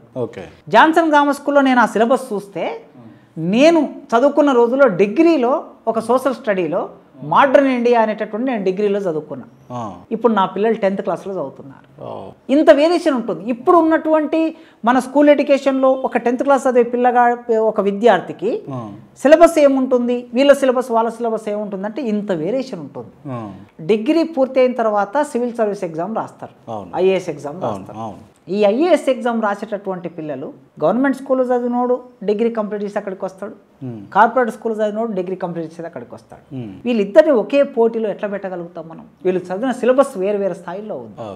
అందుకే ఈ అసమానత్వం అనేది అట్లా కొనసాగే అవకాశం మన దేశంలో విద్యా విధానంలో ఉంది. Okay, right. ఈ టోటల్గా అంటే ఇంతసేపు మనం మాట్లాడుకున్న అంశాలల్లో అంటే కొన్ని ఏండ్ల నుంచి బడ్జెట్లు కేటాయిస్తారు, విద్యకి ఇంత కేటాయిస్తున్నాం, వైద్యానికి ఇంత కేటాయిస్తున్నాం అని చెప్పేసి అన్ని రాష్ట్ర ప్రభుత్వాలు, గత ప్రభుత్వం కావచ్చు, అంతకుముందుకు ఉమ్మడి ఆంధ్రప్రదేశ్లో కావచ్చు, ఇప్పుడు ప్రస్తుతం కాంగ్రెస్ పాలనలో కావచ్చు, ఇంత ప్రతి బడ్జెట్లో ఇంత కేటాయించుకుంటూ వస్తూనే ఉంటారు కదా. అయినా కూడా ఈ తారతమ్యతలు, ఈ తేడాలు, ఈ యొక్క ఇబ్బందులు ఎందుకున్నాయి ఎడ్యుకేషన్ సిస్టంలో అంటే? అయితే ఇప్పుడు మొన్న రేవంత్ రెడ్డి గారు మేము ఒక విద్యార్థి మీద ₹1,00,000 ఖర్చు చేస్తున్నాం. అప్పుడు ముఖ్యమంత్రిగా ఉన్నటువంటి కేసీఆర్ గారు కూడా ఇదే మాట అన్నారు. ఐఏఎస్ ఆఫీసర్లు కూడా ఇదే మాట అన్నారు. ఇప్పుడు రేవంత్ రెడ్డి గారు మొన్న ఉత్తమ అధ్యాపకులను ఎంపిక చేసి వాళ్ళకి అవార్డులు ఇచ్చే సందర్భంలో కూడా ఇదే మాట అన్నారు. ఒక విద్యార్థి మీద ₹1,00,000 ఖర్చు చేస్తున్నాం. నిజానికి ఒక విద్యార్థి మీద ₹1,00,000 ఖర్చు చేయటం అనేది చాలా ఎక్కువ. ఇది ఎక్కువనా? చాలా ఎక్కువ. అసలు ఇంత డబ్బును ఖర్చు పెడితే విద్యార్థి చాలా అద్భుతమైన విద్యను పొందాలి. అసలుకు ఉన్న దీంట్లో ఉన్న రహస్యం ఏంటంటే పాఠశాలలో పాఠం చెప్పే టీచర్కి ఇచ్చే జీతం, స్వీపర్కి ఇచ్చే జీతం, అటెండర్కి ఇచ్చే జీతం, సూపరింటెండెంట్కి ఇచ్చే జీతం, ఇవన్నీ కలిపి ఒక విద్యార్థి మీద ₹1,00,000 ఖర్చు పెడుతున్నాం అని చెప్తున్నారు వాళ్ళు. విద్యార్థికి చెందుతలేవు, అది విద్యార్థికి చెందవు. అంటే టీచర్కి ఇచ్చే జీతం కూడా నువ్వు విద్యార్థి డబ్బుగా చూడకూడదు. ప్రభుత్వాలు ఏమంటున్నాయంటే మేము 30,000 కోట్లు పెట్టాము, 10,000 కోట్లు పెట్టాము, 20,000 కోట్లు పెట్టాము, విద్యారంగం మీద ఖర్చు పెట్టాము అంటున్నారు. మీరు పెడుతున్న ఖర్చులో 90% జీతాలకే పోతుంది. అందుకోసం జీతాలకు మెయింటెనెన్స్కే పోతుంది. కనుక జీతాలకి మెయింటెనెన్స్కి వేరు చేసి నిజంగా విద్యార్థి బాగు కోసం నీవెంత ఖర్చు పెడుతున్నావు అంటే విద్యార్థికి నేరుగా చెందే విషయాలు ఏమేమి ఉంటాయి అంటే తరగతి గది నిర్మాణం ఉంటుంది. అదేవిధంగా తరగతి గదిలో పాఠ్యాంశాలని బోధించడానికి కావలసిన పరికరాలు, ఈ పరికరాల్లో chalk piece, black board, computer, రకరకాల డిజిటల్ టీచింగ్. ఈ రోజుల్లో మనం ఇంతకుముందు మాట్లాడుకున్న కార్పొరేట్ స్కూల్స్ ఉన్నాయి కదా, అసలు అక్కడ టీచింగ్ ఎట్లుందో తెలుసా? బ్లాక్ బోర్డు ఉండదు, డిజిటల్ బోర్డు ఉంటుంది. కార్ల్ మార్క్స్ గురించి చెప్తే కార్ల్ మార్క్స్ ఫోటో వస్తుంది అక్కడ. కార్ల్ మార్క్స్ ఫోటోతో పాటు కింద మొత్తం ఆయన వివరాలు వస్తాయి. అంబేద్కర్ ఫోటో అంటే అంబేద్కర్ ఫోటో వస్తుంది. అంబేద్కర్ అంటరాంతనాన్ని అనుభవించాడంటే అంటరాంతనాన్ని ఎట్లా ఉంటుందో అక్కడ వాడు విజువలైజ్ చేయిస్తాడు. ఒక టీచరు కార్పొరేట్ స్కూల్లో విజువలైజ్ చేస్తూ పాఠం చెప్తున్నాడు. ఇక్కడ స్టూడెంట్ చేతులు ఏముంటాయో తెలుసా? ట్యాబులు ఉంటాయి. ఈ ట్యాబుల్లో అక్కడ చూసేది ఈడ వీడు క్రాస్ చెక్ చేసుకుంటాడు. ఇది corporate school teaching. Government school teaching అదే బ్లాక్ బోర్డ్, అదే చాక్ పీస్, బ్లాక్ బోర్డు కూడా సరిగ్గా ఉండవు. మరి ఆ పిల్లలకి వీళ్ళతో పోటీ పడాలంటే వీడికి ఉండే విజువలైజేషన్, అక్కడ ఉండేటువంటి మినిమం పరికరాలు లేవు. మరి ప్రభుత్వము ఈ పరికరాలను కల్పిస్తుందా? కంప్యూటర్లు మీరు ఇస్తున్నారా స్కూల్కి? డిజిటల్ బోర్డు మీరు ఇస్తున్నారా? వాటికి కావలసిన టెక్నీషియన్, డిజిటల్ బోర్డు ఇవ్వడంతో సరిపోదు, దానికి మెకానిక్ కూడా ఉండాలి. ఇవి ఇస్తున్నారా? దానితో పాటు దానికి తగిన క్లాస్ రూమ్ నిర్మాణం చేశారా? కంప్యూటర్ ల్యాబ్ నిర్మాణం చేశారా? ఇవన్నీ బోధించడానికి సరైన టీచర్లను పెట్టారా? వాటితో పాటు విద్యార్థులకి మధ్యాహ్న భోజన పథకం అంటున్నారు, నాణ్యమైన భోజనం పెడుతున్నారా? స్కూల్ గ్రౌండ్ ఉందా? కంపౌండ్ వాల్ ఉందా? తర్వాత కరెంటు బిల్లు కడుతున్నారా? ఇవన్నీ ఖర్చు చూయించినప్పుడు అది నేరుగా విద్యార్థి ఖర్చు కిందకి వస్తుంది. వీటికి సంబంధించి ప్రభుత్వం ఎంత ఖర్చు పెడుతుందో ఒక వైట్ పేపర్ విడుదల చేయాలి, స్పష్టంగా చెప్పాలి. జీతాలను తీసి పక్కన పెట్టి విద్యార్థికి కావలసిన మౌలిక వసతులను ఏర్పాటు చేయడానికి ప్రభుత్వం ఎంత ఖర్చు చేస్తుందో చెప్పవలసిన అవసరం ఉంది. అందుకే నాణ్యమైన విద్య రావాలంటే కేవలం పేపర్ల మీద నాణ్యమైన విద్య అనే ప్రకటనలు కాదు. కార్పొరేట్ పాఠశాలలో లేదా అమెరికాలో లేదా జర్మనీ, జపాన్లో ఎలాంటి విద్యా విధానాన్ని కొనసాగిస్తున్నారో అలాంటి విద్యా విధానంలో 100% అక్కర్లేదు, మీరు 25% ఇచ్చినా సార్. అమెరికాలో ఇస్తున్న విద్యలో 25% విద్యను ఇచ్చినా కూడా భారతదేశంలో అద్భుతాలు జరుగుతాయి. జపాన్, నేను ఆ మధ్యన ఇక్కడ చదివాను, జపాన్లో ఒక పాఠశాల ఎవ్వరు అందులో చేరలేదు, ఒక అమ్మాయి మాత్రమే చేరింది. ఆ అమ్మాయి ఆ పాఠశాలకు వెళ్ళడానికి ఒక రైలును అమ్మాయి కోసమే, ఆ అమ్మాయి ఏ స్టేషన్లో దిగుతుందో ఏ స్టేషన్లో ఎక్కుతుందో ఆమె కోసం రైలు అక్కడి వరకు నడిపించారు.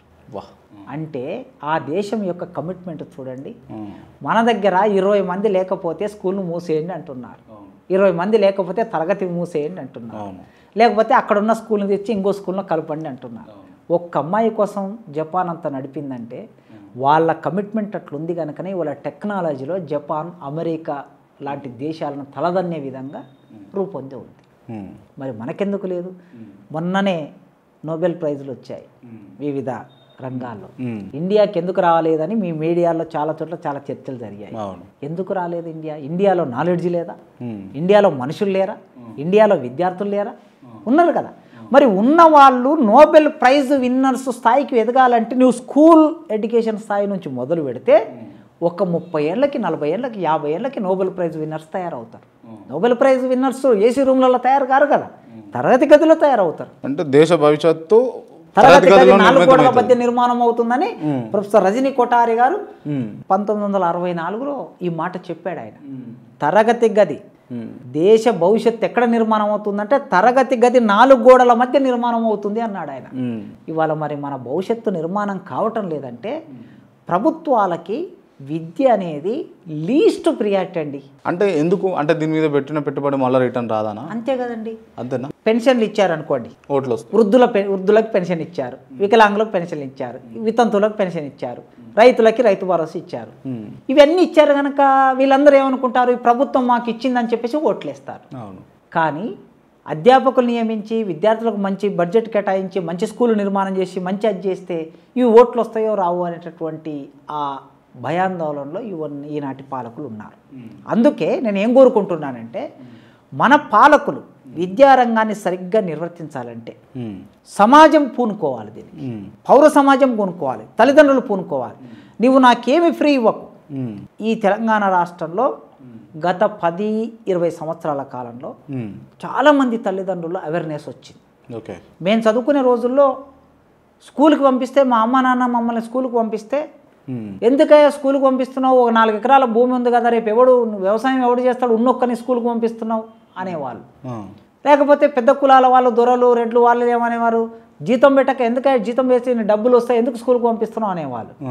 ఇది 30 ఏళ్ళ కింద సంగతి చెప్తున్నాం మీకు. కానీ ఇవాళ ప్రతి తల్లిదండ్రి ఎవరు చెప్పకుండానే తమ పిల్లల్ని స్కూల్కి పంపించే ఒక అవేర్నెస్ వచ్చింది. మాకున్న కష్టం వీళ్ళు పడొద్దు అనే ఒక ఆలోచన వచ్చింది. చదువుకుంటే ఉద్యోగం వస్తుందట, వాళ్ళు మంచిగా బాగుపడతారు కదా అనే ఆలోచన వచ్చింది. మరి ఇప్పుడు చదువుకోవాలి పిల్లలు అనే ఆలోచన చైతన్యం తల్లిదండ్రుల్లో వచ్చింది. కానీ ఆ తల్లిదండ్రులు స్కూల్కు పంపిస్తే ఆ స్కూల్లో నాణ్యత లేదు.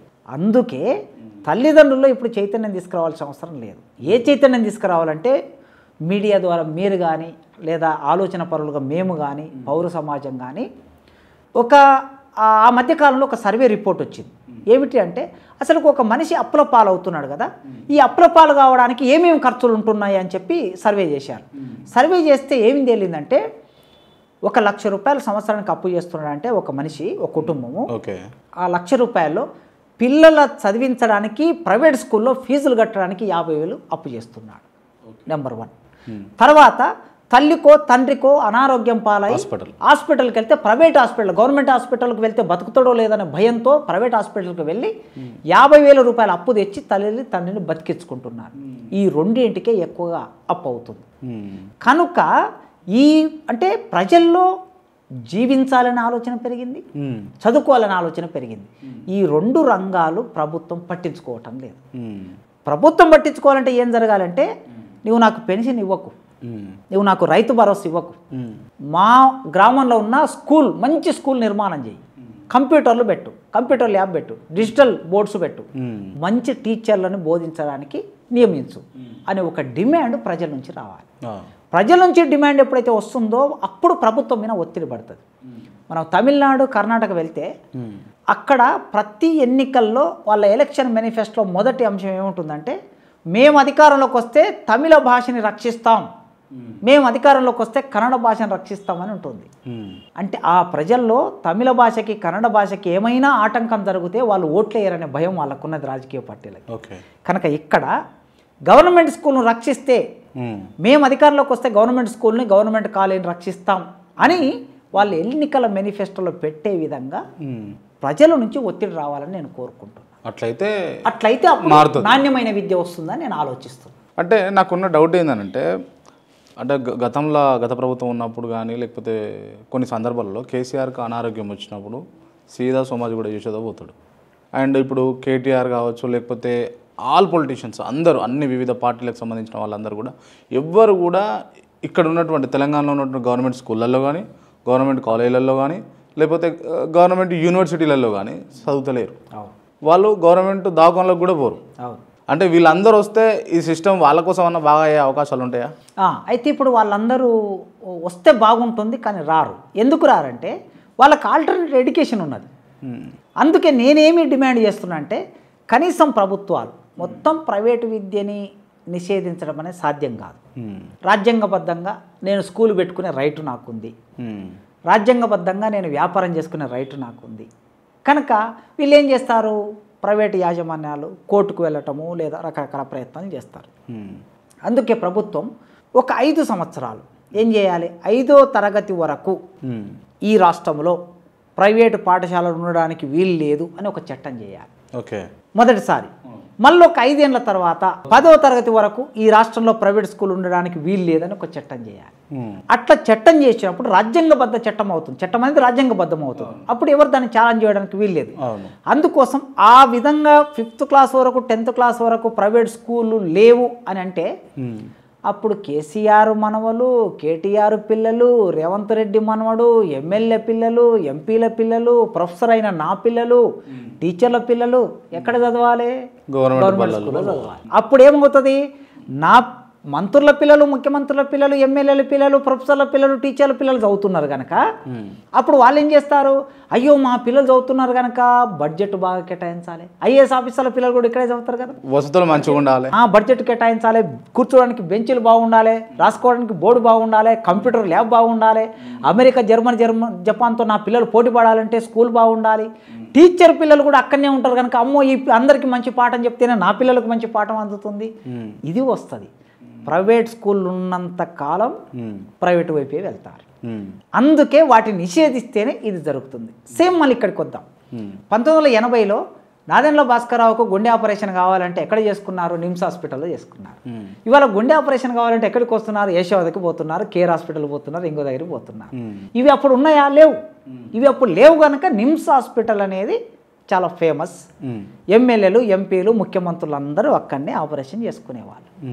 ఎప్పుడైతే వాటి దెబ్బ కొట్టి ప్రైవేట్ ఆల్టర్నేట్గా ప్రైవేట్ హాస్పిటల్స్ వచ్చాయో వాళ్ళు నేరుగా ప్రైవేట్ హాస్పిటల్, ఎంబీబీఎస్ చదివి వచ్చిన డాక్టర్లు ఇక్కడ ఎంబీబీఎస్ డాక్టరే ఉంటాడు, నిమ్స్లో ఎంబీబీఎస్ డాక్టరే ఉంటాడు, ఉస్మానియాలో ఎంబీబీఎస్ డాక్టరే ఉంటాడు, గాంధీలో కూడా ఎంబీబీఎస్ డాక్టరే ఉంటాడు. ఇక్కడ ఎండీ ఉంటాడు, అక్కడ ఎండీ ఉంటాడు. వీళ్ళందరూ ఒకటే చదువు, ఒకటే సిలబస్ చదివి వచ్చారు. ఒక రకంగా చూస్తే మీకు ఒక అంశం చెప్పాలి నేను, మనం ఇప్పుడు మెడికల్ కాలేజీలో సీట్ రావాలంటే మంచి ర్యాంక్ వచ్చి బాగా డబ్బులున్న కుటుంబాల నుంచి వచ్చిన పిల్లలు ప్రైవేట్ కాలేజ్ మెడికల్ కాలేజీలో సీట్ ఎందుకు తీసుకోవట్లేదండి, గవర్నమెంట్ కాలేజీలో తీసుకుంటున్నారు. గాంధీ మెడికల్ కాలేజీలో సీట్ వస్తే చాలా ఎక్కువ, ఉస్మానియా మెడికల్ కాలేజీలో సీట్ వస్తే చాలా ఎక్కువ అనుకుంటున్నారు. పోల్ హాస్పిటల్ మెడికల్ కాలేజ్ ఉంది, కామినేనికి మెడికల్ కాలేజ్ ఉంది, మమతకి మెడికల్ కాలేజ్ ఉంది. వీటిలో ఎందుకు తీసుకోవట్లేదు వాళ్ళు? ఎందుకు తీసుకోవట్లేదంటే ఇక్కడికి వచ్చే రోగులు పేదలు, వాళ్ళ మీద ఎక్స్పెరిమెంట్ చేస్తూ ఉంటారు, నేర్చుకోవడానికి అవకాశం ఉంటుంది. ఎక్స్పెరిమెంట్ అంటే ఐ మీన్ అక్కడ వచ్చిన రోగికి కావలసిన అన్ని రకాల అంశాలు అంటే రోజువారీగా వాళ్ళని చూడడానికి డ్యూటీ వేస్తారు. ఒక ఎంబీబీఎస్ చదివే విద్యార్థికి పర్యవేక్షణ చేయడానికి, ఎంబీబీఎస్ చదివే విద్యార్థికి ఆ రోగిని పరీక్షించడానికి డ్యూటీ వేస్తారు. ఆ డ్యూటీలో ఉండి నేర్చుకుంటారు వాళ్ళు. అదేవిధంగా డాక్టర్లుగా ఉన్నటువంటి సీనియర్ ప్రొఫెసర్లు ఉంటారు. ఆ సీనియర్ ప్రొఫెసర్లు తమకున్న నాలెడ్జ్ అంతా ఈ పిల్లలకి ఇస్తారు. కమిట్మెంట్ ఉంటుంది. దానితో పాటు డెడ్ బాడీలు అన్నీ వచ్చినప్పుడు ప్రయోగానికి గవర్నమెంట్ హాస్పిటల్స్కి డెడ్ బాడీలు దానం చేస్తూ ఉంటారు, చనిపోయిన వాళ్ళు. వాటి మీద ప్రయోగం చేస్తారు. అదే ప్రైవేట్ హాస్పిటల్లో అది తక్కువగా ఉంటాయి. అంటే ఇక్కడ నీకు నాలెడ్జ్ పొందడానికి ఏమో medical college, government medical college కావాలి. మరి అదే వైద్యం చేసుకోవడానికి ఏమో ఈ గవర్నమెంట్ మెడికల్ కాలేజీలో చదువుకున్నటువంటి వైద్యుడే ప్రైవేటు హాస్పిటల్లో వెళ్ళి పనిచేస్తున్నాడు. ఇక్కడ నీకు చూడడానికి మన ముఖ్యమంత్రుల పిల్లలు, మంత్రుల పిల్లలు, ఎమ్మెల్యేల పిల్లలు చదువుకోవడానికి ఇవి కావాలి, వాళ్ళకు వైద్యం చేయడానికి మాత్రం ఈ ప్రైవేట్ హాస్పిటల్ కావాలి. కనుక ఈ వైరుధ్యం ఉన్నది. ఈ వైరుధ్యం పోవాలంటే ఇది ఎట్లా పరిష్కరించబడుతుంది అంటే ప్రైవేటు ఉన్నంత కాలం మనిషి ఆలోచన అటువైపే వెళ్తుంది. ఆ ప్రైవేటును లేకుండా చేసినప్పుడే అనివార్యంగా అందరు ఇక్కడే చదువుకుంటారు. 30-40 ఏళ్ల కిందట ఉస్మానియా యూనివర్సిటీలోనే కదా ఈ ఐఏఎస్ ఆఫీసర్లు, ఐపీఎస్ ఆఫీసర్లు, రాజకీయ నాయకుల పిల్లలందరూ చదువుకున్నది. వీళ్ళందరి పిల్లలు అక్కడే చదువుకున్నారు. కేటీఆర్ గారు నిజాం కాలేజీలోనే చదువుకున్నాడు డిగ్రీ. అదే నిజాం కాలేజీలో ఇవాళ కేటీఆర్ గారు తన బిడ్డను కొడుకుని చదివిస్తున్నాడా? చదివించట్లేదు కదా. బిడ్డను చదివిస్తాడా? చదివాడు కదా. రేవంత్ రెడ్డి గారు ఆయన మనవని చదివిస్తాడా? బిడ్డను చదివిస్తాడా? చదివాడు కదా. అదే నిజాం కాలేజీ ఒకప్పుడు అక్కడ చదివితే ప్రపంచ ప్రసిద్ధిగాంచింది. అజరుద్దీన్ చదువుకున్నాడు, శ్యామ్ బెనగల్ చదువుకున్నాడు, పెద్ద పెద్ద క్రికెటర్లు, రాజకీయ నాయకులు చాలామంది చదువుకున్నారు. రాష్ట్ర ముఖ్యమంత్రిగా పనిచేసినటువంటి కిరణ్ కుమార్ రెడ్డి చదువుకున్నాడు, బాలకృష్ణ చదువుకున్నాడు, నారాయణ రెడ్డి గారు జ్ఞానపీఠ అవార్డు గ్రహీత నారాయణ రెడ్డి గారు చదువుకున్నారు. ఇంతమంది చదువుకున్న నిజాం కాలేజ్, ఆ రోజుల్లో నిజాం కాలేజీలో సీట్ రావడం చాలా గొప్పగా భావించేవారు. ఉస్మానియా యూనివర్సిటీలో సీట్ రావడం చాలా గొప్పగా భావించేవారు. మరి ఇవాళ ఎందుకు లేదు అని అంటే, ఆ రోజు నిజాం కాలేజీ లాంటి ప్రైవేట్ కాలేజీ లేదు కనుక అందరికీ నిజాం కాలేజీ కనుక దానికి డబ్బులు ఇచ్చిండ్రు, మంచిగా నడిచింది, ప్రొఫెసర్లు ఉన్నారు, బాగా నేర్చుకున్నారు. అందుకే వీటన్నిటికీ సర్వరోగ నివారణ ఏమిటి అంటే ప్రైవేటు విద్యా వ్యవస్థను లేకుండా దాని మీద బ్యాన్ పెట్టాలి. అమెరికాలో 12వ తరగతి వరకు ప్రైవేట్ విద్య ఉండదు. ఆ తర్వాతనే ప్రైవేట్ విద్య. హయ్యర్ ఎడ్యుకేషన్కి పోయినప్పుడు రకరకాల యూనివర్సిటీస్ అక్కడ ఉన్నాయి, వాటిలో డబ్బులు, మళ్ళీ అక్కడ కూడా ప్రభుత్వ విద్య ఉంటుంది, యూనివర్సిటీలో ప్రైవేటు విద్య ఉంటుంది, భాగస్వామ్యంతో ఉంటుంది, ప్రైవేటు ప్రభుత్వ భాగస్వామ్యంతో ఉంటుంది.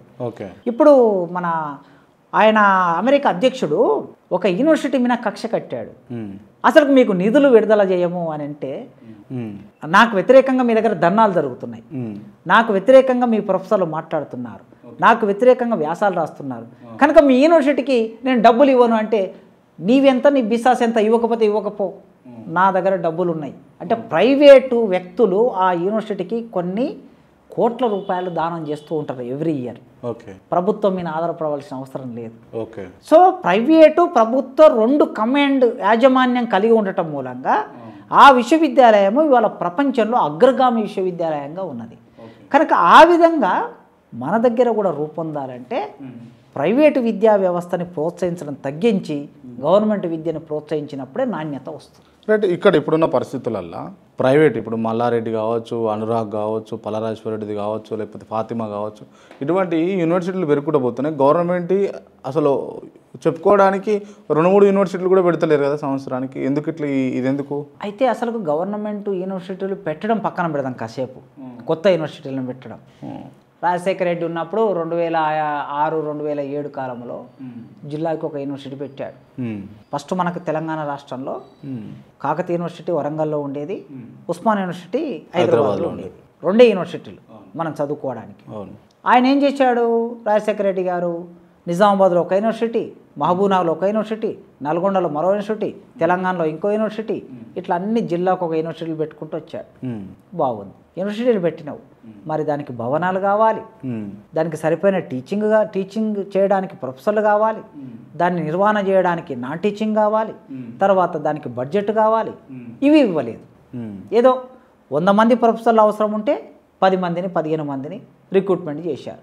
మిగతా వాళ్ళందరూ పార్ట్ టైము, తర్వాత కాంట్రాక్ట్ బేస్ మీద పనిచేస్తూ ఉన్నారు. బడ్జెట్ కూడా సరిగ్గా ఇవ్వలేదు. ఇప్పుడు ఉన్న విశ్వవిద్యాలయాలు, ప్రభుత్వ విశ్వవిద్యాలయాలే సరిగ్గా నడవని పరిస్థితిలోకి నెట్టేశారు. 10 సంవత్సరాలుగా ఇక్కడ తెలంగాణ రాష్ట్రం ఏర్పడి 2014లో ఏర్పడింది. 2014 నుంచి వాళ్ళు 2025 ఉన్నాం అంటే 11 ఏళ్ళు అయింది. 11 సంవత్సరాలుగా ఒక్క రిక్రూట్మెంట్ కూడా జరగలేదు విశ్వవిద్యాలయంలో.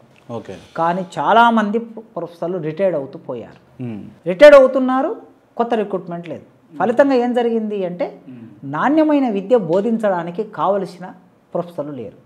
దానితో పాటు బడ్జెట్ ఇవ్వటం లేదు. బడ్జెట్ ఇవ్వకపోతే ఏ నష్టం జరుగుతుంది? సాధారణంగా ల్యాబులలో ప్రయోగం చేయాలి. కనీసం ల్యాబులో ప్రయోగం చేయాలంటే ఓ 4 కంప్యూటర్లు కావాలి, తర్వాత కొంత దానికి ల్యాబ్కు కావలసినటువంటి వసతులు కావాలి, తర్వాత పదార్థాలు కావాలి, ఇవన్నీ కొనుక్కోవాలంటే డబ్బులు కావాలి. ఇవన్నీ ఏమి లేక ల్యాబులలో ప్రయోగాలు కూడా జరగలేని పరిస్థితి ఏర్పడింది. ఒక విద్యార్థి విదేశాలకు వెళ్ళి ఒక యూనివర్సిటీలో సెమినార్లు అటెండ్ అయ్యి రావాలి, ఒక ప్రొఫెసర్ ప్రాజెక్టు చేయాలి, ఇవన్నీ చేయాలంటే డబ్బులు కావాలి. ప్రభుత్వాలు నిధులను విడుదల చేయలేని ఒకానొక స్థితిలోకి ప్రభుత్వ విశ్వవిద్యాలయం నెట్టేసి సంక్షోభంలోకి వెళ్ళిపోయాయి. ఇప్పుడు ఏం జరిగింది? తెలంగాణ రాష్ట్రం వచ్చినాక ఒక 9 ప్రైవేట్ యూనివర్సిటీలు వచ్చాయి.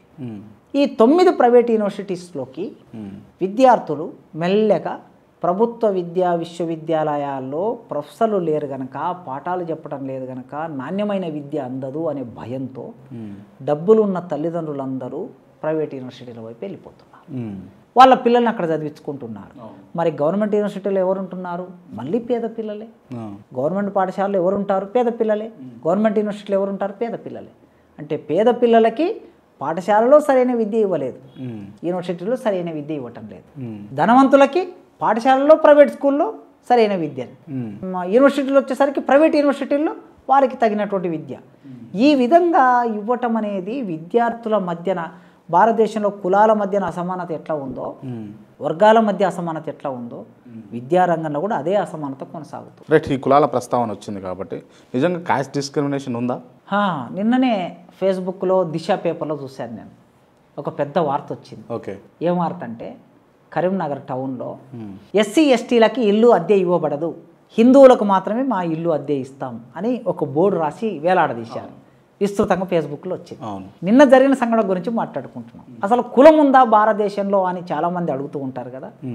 మరి కులము లేకపోతే అలా ఎందుకు రాస్తారు అంటే, భారతదేశంలో కులం అనేది రోజు రోజుకు తగ్గవలసిన స్థితి నుంచి ఇంకా పెరుగుతుంది, రెట్టింపు అవుతుంది. కుల సమూహాలు పెరుగుతున్నాయి, కుల అణచివేత పెరుగుతుంది, కుల వివక్ష పెరుగుతుంది. ఒక్కొక్కసారి కంటికి కనిపించకుండా ద్రవ్యభవ స్థితిలో ఉండి అది కులం ఆపరేట్ అవుతూ ఉన్నది. అంటే ఈ దేశంలో వేల సంవత్సరాల కిందట నిర్మాణమైన కుల వ్యవస్థ మనుషులు మారే కొద్దీ, చదువుకునే కొద్దీ, జ్ఞానం వచ్చే కొద్దీ, టెక్నాలజీ వచ్చే కొద్దీ, సమాజం పరిణామం చెందే కొద్దీ కులం అనేది తగ్గిపోతూ ఉండాలి. కులం అనేది ఒక సామాజిక రుగ్మత.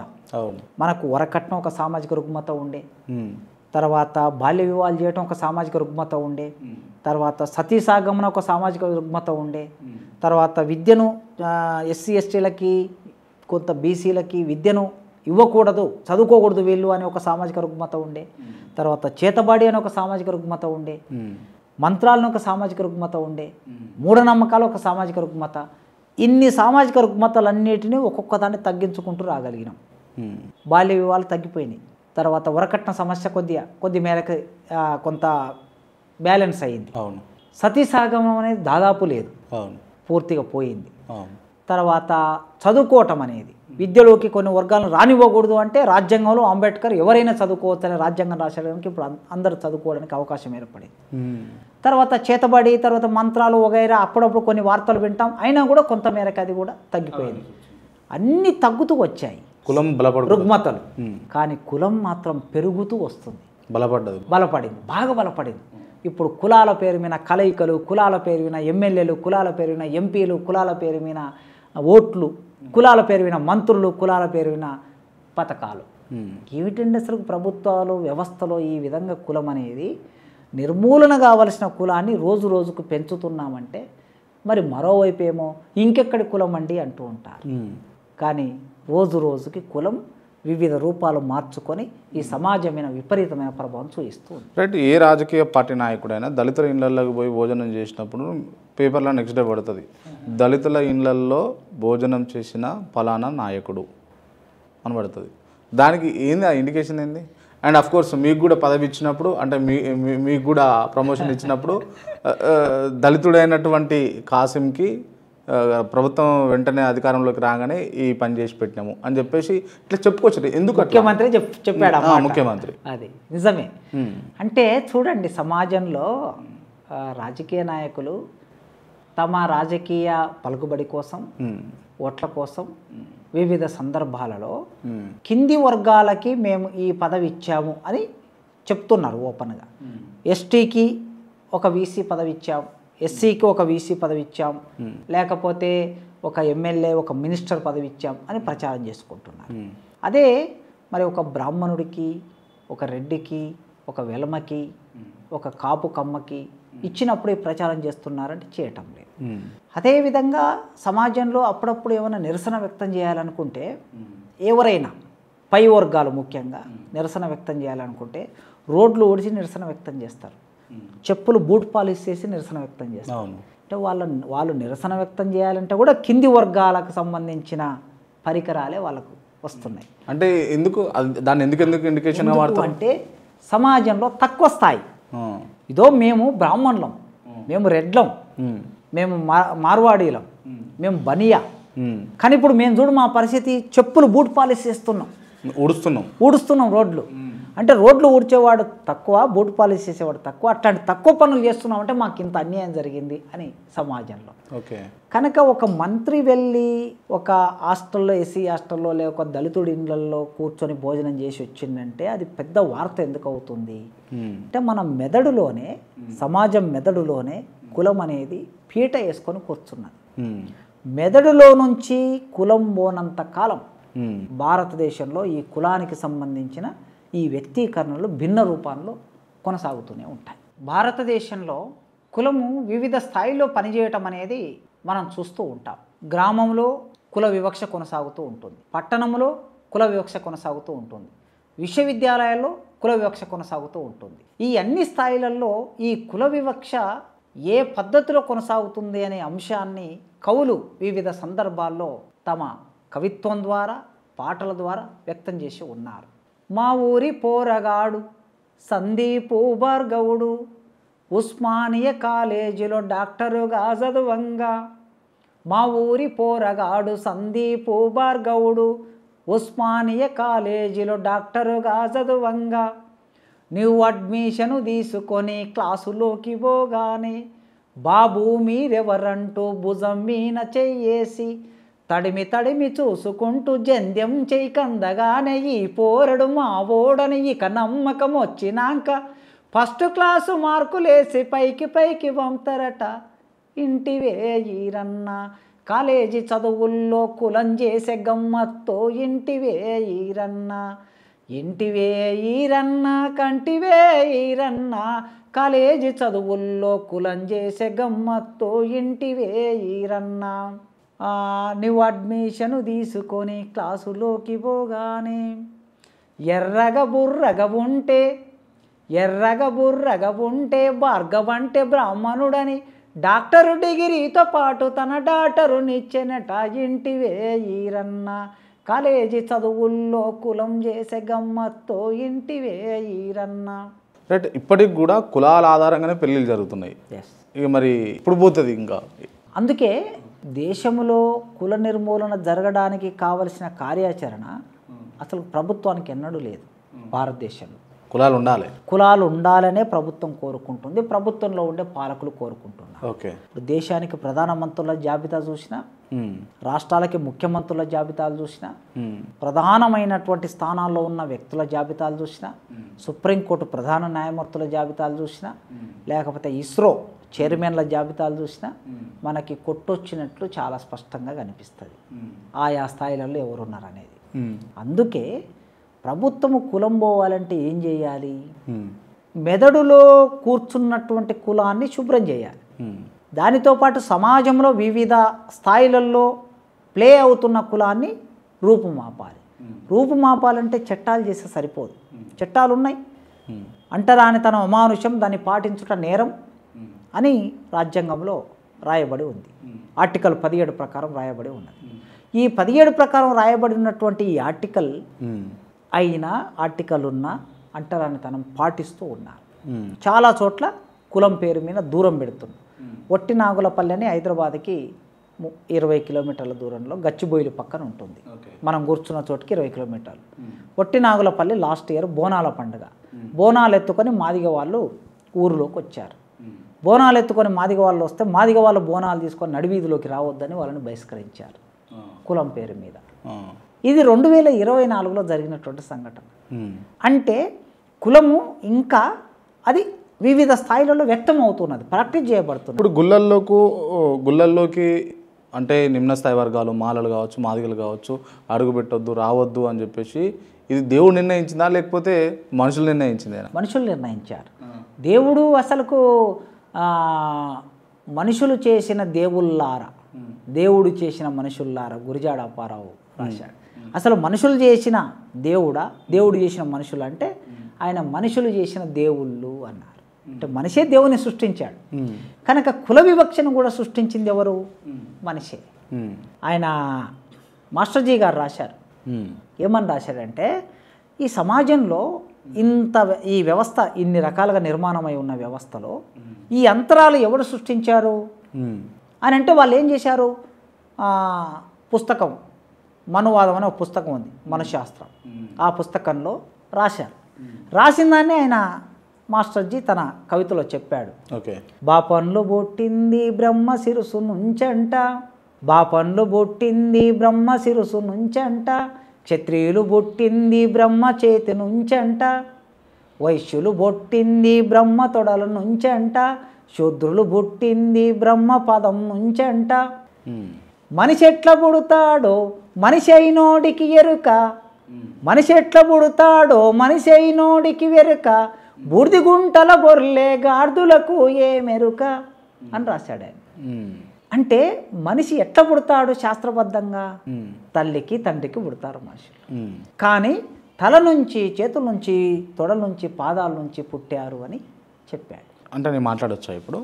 అయితే నేను కూడా ఇదే అంశం మీద ఒక వ్యక్తిని ఇంటర్వ్యూ చేసిన, అంటే పేరు చెప్తా తర్వాత. సో ఇదే అడిగిన, అంటే ఒక మనిషికి అంటే నార్మల్గా ఇప్పుడు ఉన్నటువంటి పరిస్థితుల్లో మీకు తెలిసి నాకు తెలిసి ఎట్లా పుడతారో తెలుసు, కానీ తల నుంచి ఒకరు, చేతుల భుజాల నుంచి ఒకరు, తొడల నుంచి ఒకరు, కాళ్ళ నుంచి ఒకరు, ఇది సాధ్యం పడదు కదా అని అన్నప్పుడు తను చెప్పినటువంటి సమాధానం ఏంటి అని అంటే, తల అంటేనేమో బుద్ధితో పోల్చారట ఆ మనుషుల్ని, అందుకోసము అట్లా పుట్టిరు అన్నట్టుగా వర్ణించారు.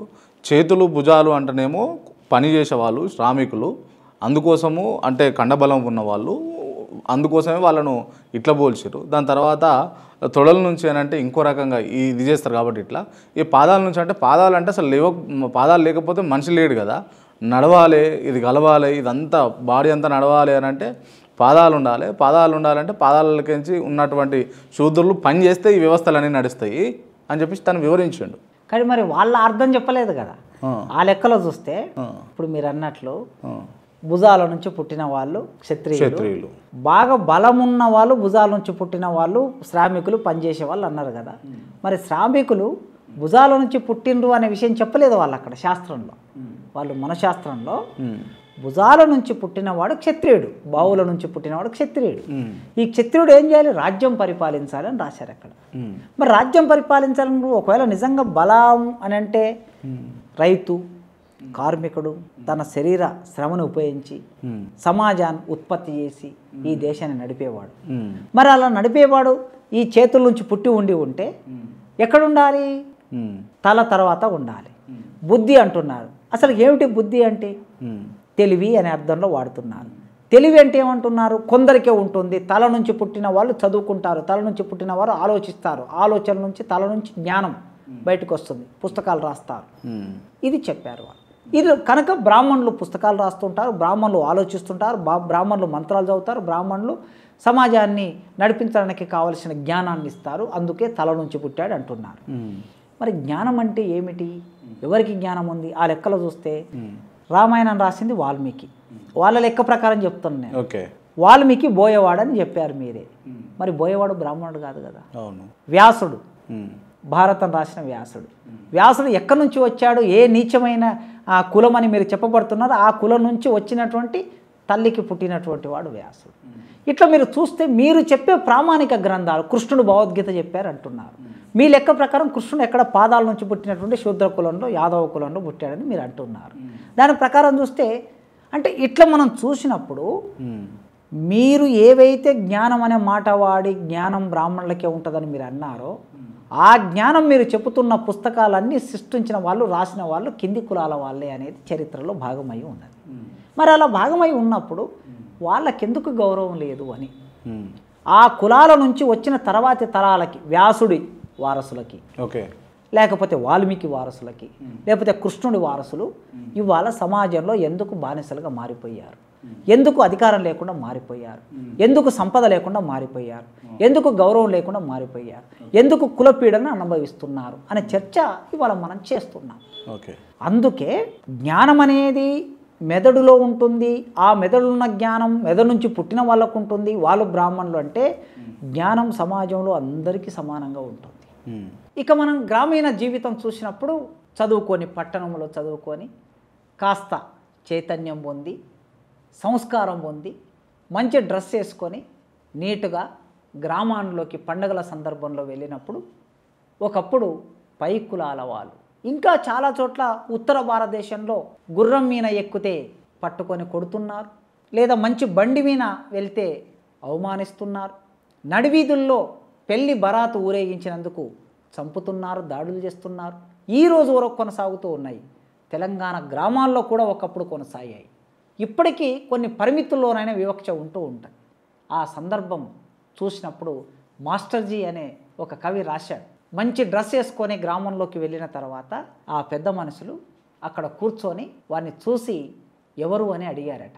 అడిగిన తర్వాత ఫలానా వ్యక్తి కొడుకు అని తెలిస్తే, రావే ఎల్లి ఎవడే ఈ పోరగాడు, ఏమే ఎల్లి ఎవడే ఈ పోరగాడు, ఏడికెళ్ళి వచ్చిండు ఏమైతడు నీకీడు, ఈని కోసమే నిన్ను ఇంట్లోకెళ్ళి విలిపిస్తే, ఏమే ఎల్లి ఎవడే ఈ పోరగాడు, అయ్యా దోరామా అన్న కొడుకు పట్నపోడు, బతుకమ్మ పండుగీడ బాగా జరుగుతుందంటే బాంచి చూడవచ్చుండో బాంచన్ని కాల్ముకుతా, అయ్యా దోరామా అన్న కొడుకు పట్నపోడు, అయ్యా దోరామా అన్న కొడుకు పట్నపోడు, పట్టములో చదువుకొని పండుగకి వచ్చెండు అని ఇట్లా సంస్కారవంతంగా ఉంటే కూడా జీర్ణించుకోలేని పరిస్థితి ఈ దేశంలో ఇంకా కొనసాగుతూ ఉన్నది. విద్యారంగంలో, సామాజిక రంగంలో చూస్తూ ఉంటాం. మరి రాజకీయ రంగంలో ఎట్లా ఉంటుంది? రాజకీయ రంగంలో ఎదగకుండా, చైతన్యం రాకుండా ఎక్కడికక్కడ కట్టడి చేసే వాతావరణాన్ని చూస్తూ ఉంటాం మనం.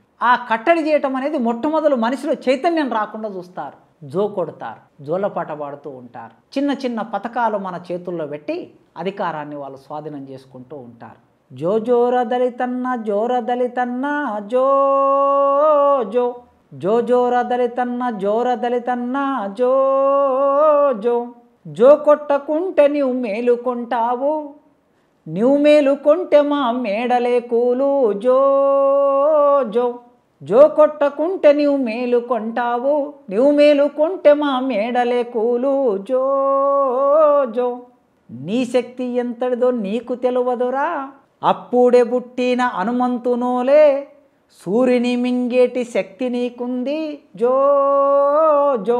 ఇట్లా దళితుల శక్తిని తెలవకుండా వాళ్ళని జోకట్టే వాతావరణం సమాజంలో కొనసాగుతూ ఉంటుంది.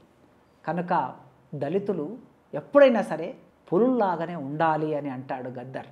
ఎంత వివక్ష ఉన్నా, ఎంత అణిచివేత ఉన్నా సమాజంలో అంబేద్కర్ ఇచ్చిన చైతన్యం వలన లేదా రాజకీయ ఆర్థిక పోరాటాల వలన చైతన్యవంతంగా ఆలోచించాలి, పులుల్లాగా జీవించాలి, తల వంచుకోవద్దని ఆత్మగౌరవాన్ని ప్రకటించాడు. కారంచెడు సంఘటన జరిగినప్పుడు, కుల వివక్ష కొనసాగినప్పుడు, కారంచెడులో కలదొక పల్లె, పల్లె పేరురా మాదిగ పల్లె, మాలసాయబో ఒడ్డెర జాతికి మాదిగ పల్లె తల్లి లాంటిది, శరణగోరి నా శత్రువునైనా ప్రేమతో చూసే పేదల పల్లె, ఓరే గీరని ఎవడన్నంటే మాటలు చక్కగా రానియ్యంటది, ఆస్తిపాస్తులు లేకున్నా మాకాత్మగౌరవము ఉందంటాది, కుర్చీలో కూసొని కాపీ తాగుతే ఉన్న దొరలకే కడుపులమంట, ఎవనబ్బా సొమ్మేం తింటలేం మా సొమ్ము మా ఇష్టమంటది, ఉన్న బట్టలను తెల్లగా బతికి మల్లె పువ్వులా పల్లెలుంటారు దళిత పులులమ్మా అని దళితుల్ని పులుల్లాగా వర్ణించాడు గద్దర్. వర్ణాలు కులాలు వేరువేరా ఒకటేనా మీరు చెప్పండి? ఆ వర్ణము చాతుర్వర్ణం అన్నారు. ఇప్పుడు నేను చెప్పింది వర్ణం అంటే తల, చేతులు, తొడలు, పాదాలు, 4 వర్ణాలు. ఈ 4 వర్ణాలు కాకుండా కొన్ని వేల కులాలు నిర్మాణం అయ్యాయి. వర్ణాలు కులాలు ఒకటేసారి నిర్మాణం అయ్యాయి. మొదట వర్ణాల ఆధారంగా మొట్టమొదలు సమాజం అంతా 2 వర్గాలుగా ఉండింది. ఆ వర్గాలు ఉన్న సమాజము ప్రపంచంలో ఇట్లా నడిచింది. ఆదిమ సమాజం, తర్వాత కొద్దిగా బానిస సమాజం, అలా ఒకడు యజమాని ఒకడు బానిస నడిచేది. కొన్ని రోజులు అయ్యాక భారత సమాజం ఏమైందంటే ఇది అక్కడ వర్గం ఏర్పడితే వర్ణం ఏర్పడింది. ఈ వర్ణం ఏర్పడి మెల్లగా ఈ వర్ణాలు ఏమయ్యాయంటే బ్రాహ్మణులు, క్షత్రియులు, వైశ్యులు, శూద్రులు 4 వర్ణాలు ఉన్న తర్వాత ఇంకా సమాజంలో అనేక పనులు చేయవలసిన అవసరం ఏర్పడింది. సమాజం మారే కొద్దీ, సమాజం పెరిగే కొద్దీ, ముందుకెళ్ళే కొద్దీ, అభివృద్ధి అయ్యే కొద్దీ చాలా పనులు వచ్చాయి. ఆ పనులు ఒకరు బుట్టనేయాలి, ఒకరు కుండ చేయాలి, ఒకరు కళ్ళు తీయాలి, ఒకరు గొర్రెను గాయాలి, ఒకడు పశువులను గాయాలి, ఒకడు చచ్చిపోయిన పశువులు తీసి బయటపడేయాలి, ఒకడు మలమూత్రాలు ఎత్తేయాలి, ఒకడు సేవ చేసి పెట్టాలి. ఇట్లా అనేక పనులు వచ్చాయి చుట్టూ, మనుషుల చుట్టూ. ఈ పనులన్నీ వచ్చినప్పుడు ఒక్కొక్క పని చేస్తున్నటువంటి వాళ్ళందరినీ ఏం చేశారంటే స్థిరీకరించారు. వర్ణము, వృత్తి, ఆ వృత్తి నుంచి కులము, ఇట్లా స్థిరపడటం అనేది మెల్లగా రూపొందించారు. ఇది అంబేద్కర్ చెప్పినటువంటి పద్ధతి. సో కులము ఏమైంది, వర్ణాలు ఉన్నప్పుడు బ్రాహ్మణ, క్షత్రియ, వైశ్య, శూద్ర వీళ్ళ మధ్యన ఒకడిని ఒకడు పెళ్లి చేసుకోకుండా ఒక గోడ పెట్టేసేసారు. ఫస్ట్ పెళ్లి కాడ పెట్టేశారు. రక్త మిశ్రమం జరిగేది ఇక్కడనే కదా. ఒక బ్రాహ్మణుడు ఒక క్షత్రియుడు పెళ్లి అయినా కూడా వాళ్ళు ఎంత గోడ పెట్టినా అప్పుడప్పుడు జరుగుతూ ఉంటాయి. ఆ విధంగా జరిగినటువంటివే బ్రాహ్మణ కన్య, అదే శూద్ర కన్య బ్రాహ్మణుడు చేసుకున్నట్టు, వశిష్ఠుడు అరుంధతిని చేసుకున్నట్టు ఇట్లాంటి చరిత్రలు మనం చూస్తూ ఉంటాం. అయితే ఈ గోడ పెట్టడం మూలంగా ఏమైందంటే ఏ కులం ఆ కులంలోనే పెళ్ళిళ్ళు జరగటం మూలంగా, దడిగట్టుకోవటం మూలంగా కులాలు అట్లా గట్టిపడిపోతూ వచ్చాయి. ప్రపంచంలో ఎందుకు కులం లేదు, ఇండియాలోనే ఎందుకు కులం ఉందంటే ప్రపంచంలో ఎవరికి ఎవడు అయినా పెళ్లి చేసుకోవచ్చు, కానీ భారతదేశంలో ఎవడి సమూహంలో వాడే పెళ్లి చేసుకోవాలి, ఎవరి కులంలో అలా చేసుకోవాలి, ఎవడి కులంలో వాడే చేసుకోవాలి. అందుకే ఎవడి రక్తం వాళ్ళలోకే కలుస్తుంది. రక్త మిశ్రమాన్ని నిషేధించడం మూలంగా ఇక్కడ కులం అనేది అట్లా నిలబడిపోయి వేల కులాలుగా విస్తరించిందని అంబేద్కర్ చెప్పాడు. ఈ వేల కులాలుగా విస్తరించిన దాన్ని జాగ్రత్తగా ఇక్కడ ధర్మాలు, శాస్త్రాలు, దేవుడు, రాజకీయం, పీఠాధిపతులు, స్వాములు ఈ కులాన్ని మంచిగా కాపాడుతూ వస్తుంది. కానీ నాకున్న డౌట్ ఏంటంటే, అంటే అంబేద్కర్ ఉన్న టైంలో ఖచ్చితంగా ఈ కుల వివక్షత చాలా గట్టిగానే ఉంది, మీరు భావిస్తారు కదా ఉంది అని. మరి అప్పుడు అంబేద్కర్ ఉన్న టైంలో అంబేద్కర్ పెళ్లి చేసుకుని బ్రాహ్మణులను చేసుకున్నాడు, అప్పుడు ఎట్లా పాసిబిలిటీ అయింది? అప్పుడు అంత వ్యతిరేకత ఉన్నప్పుడు అంటే కులాంతర వివాహాలు అనేది అన్ని సందర్భాల్లో ఉన్నాయి. రామాయణ కాలంలో ఉన్నాయి, భారత కాలంలో ఉన్నాయి, అంబేద్కర్ కాలంలో ఉన్నాయి, ఈనాటికి కూడా ఉన్నాయి. అవి చాలా తక్కువ సంఖ్యలో, ఆ తక్కువ సంఖ్యలో జరిగినటువంటివి సమాజాన్ని ప్రభావితం చేస్తూ ఉంటాయి.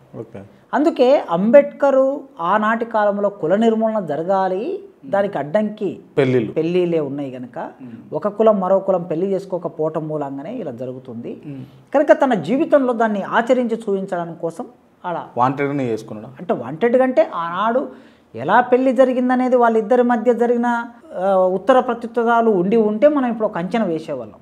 ఉత్తర ప్రత్యుత్తరాలు లేవు. ఆమె ఒక డాక్టర్గా అతనికి సేవ చేసింది. ఒక డాక్టర్గా సేవ చేస్తున్న క్రమంలో తర్వాత వాళ్ళిద్దరు పెళ్లి చేసుకున్నారు. ఇంత మేరకు జరిగింది చైతన్యంతో. అంటే ఈయన బాగా చదువుకున్నవాడు, ఆమె బాగా చదువుకున్నది, చైతన్యవంతంగా ఆలోచించి పెళ్లి చేసుకొని ఉండవచ్చు. కానీ సమాజంలో మొత్తం అందరూ ఆ విధంగా చేసుకుంటున్నారు అనేది లేదు. ఇప్పుడు ఇందిరాగాంధీ బ్రాహ్మణ్, కానీ ఆమె వెళ్ళి ఫిరోజ్ గాంధీని పెళ్లి చేసుకున్నది కదా. సో ఆ పద్ధతిలో వర్ణాంతర వివాహాలు కూడా జరిగినటువంటి సందర్భాలు ఉన్నాయి, ఎక్కువ లేవు, చాలా పరిమిత సంఖ్య వాటిని మనం చూస్తే. మరి ఈ రోజైతే ఒక రకంగా కనీసం ఒక 5% అయినా కులాంతర వివాహాలు జరుగుతున్నాయి. మరి 5% కులాంతర వివాహాలు జరుగుతూ ఉన్నా కూడా కులము మరింతగా బలపడుతుందంటే దీని యొక్క బలం ఏమిటి అనేది మనం ఆలోచించాలి. పోవాలి మొత్తం కుల వ్యవస్థ నిర్మూలం కావాలి, అసలు కులాల ప్రస్తావన ఉండొద్దు, అసమానతలు ఉండొద్దు, ఈ అంటరానితనం, అస్పృశ్యత ఇటువంటి ఏ ఉండొద్దు అని అంటే సమాజం ఎప్పుడు నిర్మితమవుతుంది, ఇంకెన్ని ఏళ్ళకి నిర్మితమవుతుంది? సరిగ్గా ప్రభుత్వం ఏం చేయాలంటే కులం అనేది నేను ప్రారంభంలో చెప్పినట్లు వివిధ సందర్భాల్లో, పెళ్లిలలో, పండుగల్లో, ఉత్సవాల్లో, జాతరలలో, రాజకీయంలో, ఆర్థికములో, పని చేసుకునే ఉద్యోగాల్లో ప్రతి చోట కులం ఆవరించి ఉంది. ఇది పోవాలంటే ఏం జరగాలి? మెదడులో కూడా ఆవరించి ఉంది ఇది. ఈ మెదడును ఫస్ట్ సెట్ చేయాలి. మెదడును సెట్ చేయాలంటే మనకి సినిమా ద్వారా, టీవీ ద్వారా, వివిధ సోషల్ మీడియా ద్వారా, అన్నిటికి మించి పాఠ్యపుస్తకాల ద్వారా మన పాఠ్యపుస్తకాలలో విద్యార్థులని కులము లేని విద్యార్థులుగా తీర్చిదిద్దాలి. దానికి తగిన సిలబస్ను రూపొందించి బోధన జరగాలి. అట్లా కొన్ని సంవత్సరాలు, ఒక 30-40 ఏళ్ళు, ఒక 50 ఏళ్ళు మనం ప్రాక్టీస్ చేస్తే ఒక 3-4 తరాలు బయటికి వస్తే అట్లా సినిమాల్లో కూడా కుల ప్రస్తావన ఉండకూడదు. కుల నిర్మూలనకి కావలసిన ఆలోచన విధానాన్ని సినిమాల ద్వారా చెప్పించాలి. టీవీ సీరియల్స్ ద్వారా కుల నిర్మూలనకు కావలసిన ఆలోచన విధానాన్ని చొప్పించాలి. తర్వాత సోషల్ మీడియా ద్వారా చొప్పించాలి, పాఠ్య పుస్తకాల ద్వారా చొప్పించాలి. సమాజ పథకాలు, ప్రభుత్వం ఇచ్చేటువంటి వివిధ పథకాలు కూడా కుల ఆధారంగా కాకుండా వారి సమాజంలో ఉన్న అణచివేత, ఆర్థిక అసమానతలు, వాటి ఆధారంగా ప్రభుత్వం ఇచ్చే పథకాలు రూపొందాలి. ఇట్లా రూపొందినప్పుడు కొంతకాలం తర్వాత కులం పోతుంది, దానికి తగిన పోరాటాలు కూడా సమాజంలో జరుగుతూ ఉండాలి నిరంతరాయంగా. ఓకే. అప్పుడు మనిషి ఆలోచన చైతన్యం పెరిగి కులం తగ్గుతుంది అనేది నేను అనుకుంటున్నాను. అండ్ అంబేద్కర్ గారు రిజర్వేషన్స్ తీసుకొచ్చింది అయితే కొద్ది కాలం పాటికే పరిమితం చేసి ఇవి ఉండాలి, దాని తర్వాత విదేశాలు అన్నది ఉందా రాజ్యాంగంలో? అది రాజకీయ రిజర్వేషన్లు మాత్రమే. ఆ రోజు ఆయన ఏం రాశాడంటే, ఈ దేశంలో దళితులు, ఎస్టీలు, బీసీలు సమాజంలో ప్రధాన స్రవంతికి రావడానికి ఒక 10 ఏళ్ల సమయం పడుతుంది. ఈ ప్రభుత్వం అంటే ఇన్నాళ్ళు బ్రిటిష్ వాళ్ళు పరిపాలించారు, ఇప్పుడు మనల్ని మనమే పరిపాలించుకుంటున్నాం కనుక ఒక 10 ఏళ్లలో ఈ సమస్యలన్నీ పరిష్కారం అవుతాయని అనుకున్నాడు. రాజ్యాంగ పరిషత్తులోని సభ్యులందరూ భావించారు. కానీ భావించినటువంటిది 10 ఏళ్ళు కాదు కదా, 70 ఏళ్ళు అయినా కూడా రూపుమాపలేదు. అది కొనసాగుతుంది, ఇంకా ఎక్కువ అవుతుంది రోజు రోజుకి. అసమానతలు పెరుగుతున్నాయి, ఆర్థిక అసమానతలు, సామాజిక అసమానతలు అన్నీ పెరుగుతున్నాయి. ఇవన్నీ పోవడానికి కావలసిన విధాన నిర్ణయాలని ప్రభుత్వాలు సరిగ్గా అమలు చేయటం లేదు. ఆయన రాజ్యాంగాన్ని సర్దార్ పటేల్, బాబు రాజేంద్ర ప్రసాద్, నెహ్రూ వీళ్ళ ముగ్గురు చేతుల్లో పెడుతూ ఒక మాట అన్నాడు, ఈ పుస్తకం గొప్పతనం అంటే రాజ్యాంగం అనే ఈ గ్రంథం యొక్క గొప్పతనం ఎలా ఉంటుందంటే దీన్ని అమలు చేసే వాళ్ళ మీద ఆధారపడి ఉంటుంది. అమలు చేసే వాళ్ళు గొప్పవాళ్ళు అయితే ఈ గ్రంథం గొప్పదవుతుంది, అమలు చేసే వాళ్ళు గొప్పవాళ్ళు కాకపోతే ఈ గ్రంథం చెడ్డదవుతుంది. కనుక 70 ఏళ్ళు దేశాన్ని పరిపాలించిన వాళ్ళు గొప్పవాళ్ళు కాలేదని మనకు 70 ఏళ్ళ తర్వాత రూఢి అయింది. సరిగ్గా అమలు చేయలేదని అర్థమవుతుంది. అమలు చేయకపోవటం మూలంగా ఇంకా దళితులు నిరక్షరాస్యులుగా ఉన్నారు, ఇంకా అంటరానితనం అమలవుతున్నది, ఇంకా ఉద్యోగాల్లోకి రాలేదు. భారతదేశానికి 15 మంది ప్రధానమంత్రులు మారితే ఒక్క దళితుడు కూడా ప్రధానమంత్రి కాలేదు. ఈ దేశంలో దళితుల జనాభా 100కి 25% దళితులు ఉన్నారనుకుంటే 25 నుంచి 30% ఉన్నారు దేశవ్యాప్తంగా చూస్తే స్థూలంగా. అంటే 100కి 30 కోట్ల మంది, దాదాపుగా 40-45 కోట్ల మంది దళితులు ఉన్నారు ఈ దేశంలో. 45 కోట్ల మంది దళితులు ఉన్నారు, ఒక్కడన్నా ప్రధానమంత్రి అయ్యారండి? ఎందుకు కాలేదు? 2% ఉన్నటువంటి బ్రాహ్మణులు 12 మంది ప్రధానమంత్రులు అయ్యారు. ఎందుకు అయ్యారు? 2% ఉన్నోళ్ళు 12 మంది అయ్యి 30% ఉన్నోళ్ళు ఒక్కరు కూడా కాలేదంటే కారణం ఏమై ఉండొచ్చు? అంటే వివక్ష కొనసాగుతుందనే కదా. చట్టసభలోనే వివక్ష కొనసాగుతుంది. జనరల్ సీట్లో గెలిపించారు, మీరు ఎక్కడన్నా దళితుని ఎస్సీ రిజర్వ్డ్ అంటే ఎస్సీ రిజర్వ్డ్, ఎస్టీ రిజర్వ్డ్ అంటే ఎస్టీ రిజర్వ్డ్. అదే ఒక జనరల్ సీట్లో పెట్టి దేశవ్యాప్తంగా ఇదో మేము మీకు రిజర్వ్డ్ స్థానాలు ఒక 50 ఉన్నాయి, ఇంకొక 50 మేము జనరల్ స్థానాలు కూడా ఇస్తున్నాం మీ జనాభాకు అనుగుణంగా అని ప్రకటించమనండి ప్రభుత్వాలను, పాలక పార్టీలను. చెయ్యరు వాళ్ళు. ఎందుకు చేయరంటే రాజ్యాంగాన్ని అమలు చేసే దగ్గరనే వాళ్ళు సరిగ్గా అమలు చేయలేదు కనుక ఈ వ్యవస్థ ఇలా కొనసాగుతుంది.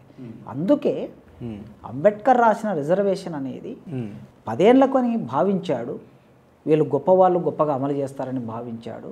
కానీ వీళ్ళు గొప్పగా అమలు చేయలేదు కనుక అందుకే ఆ భయం ఉండే దీన్ని ఒకవేళ వారి జీవితాలలో మార్పు రాకపోతే చట్టసభలు వీటిని పొడిగించే అవకాశం ఉంది అని చెప్పాడు.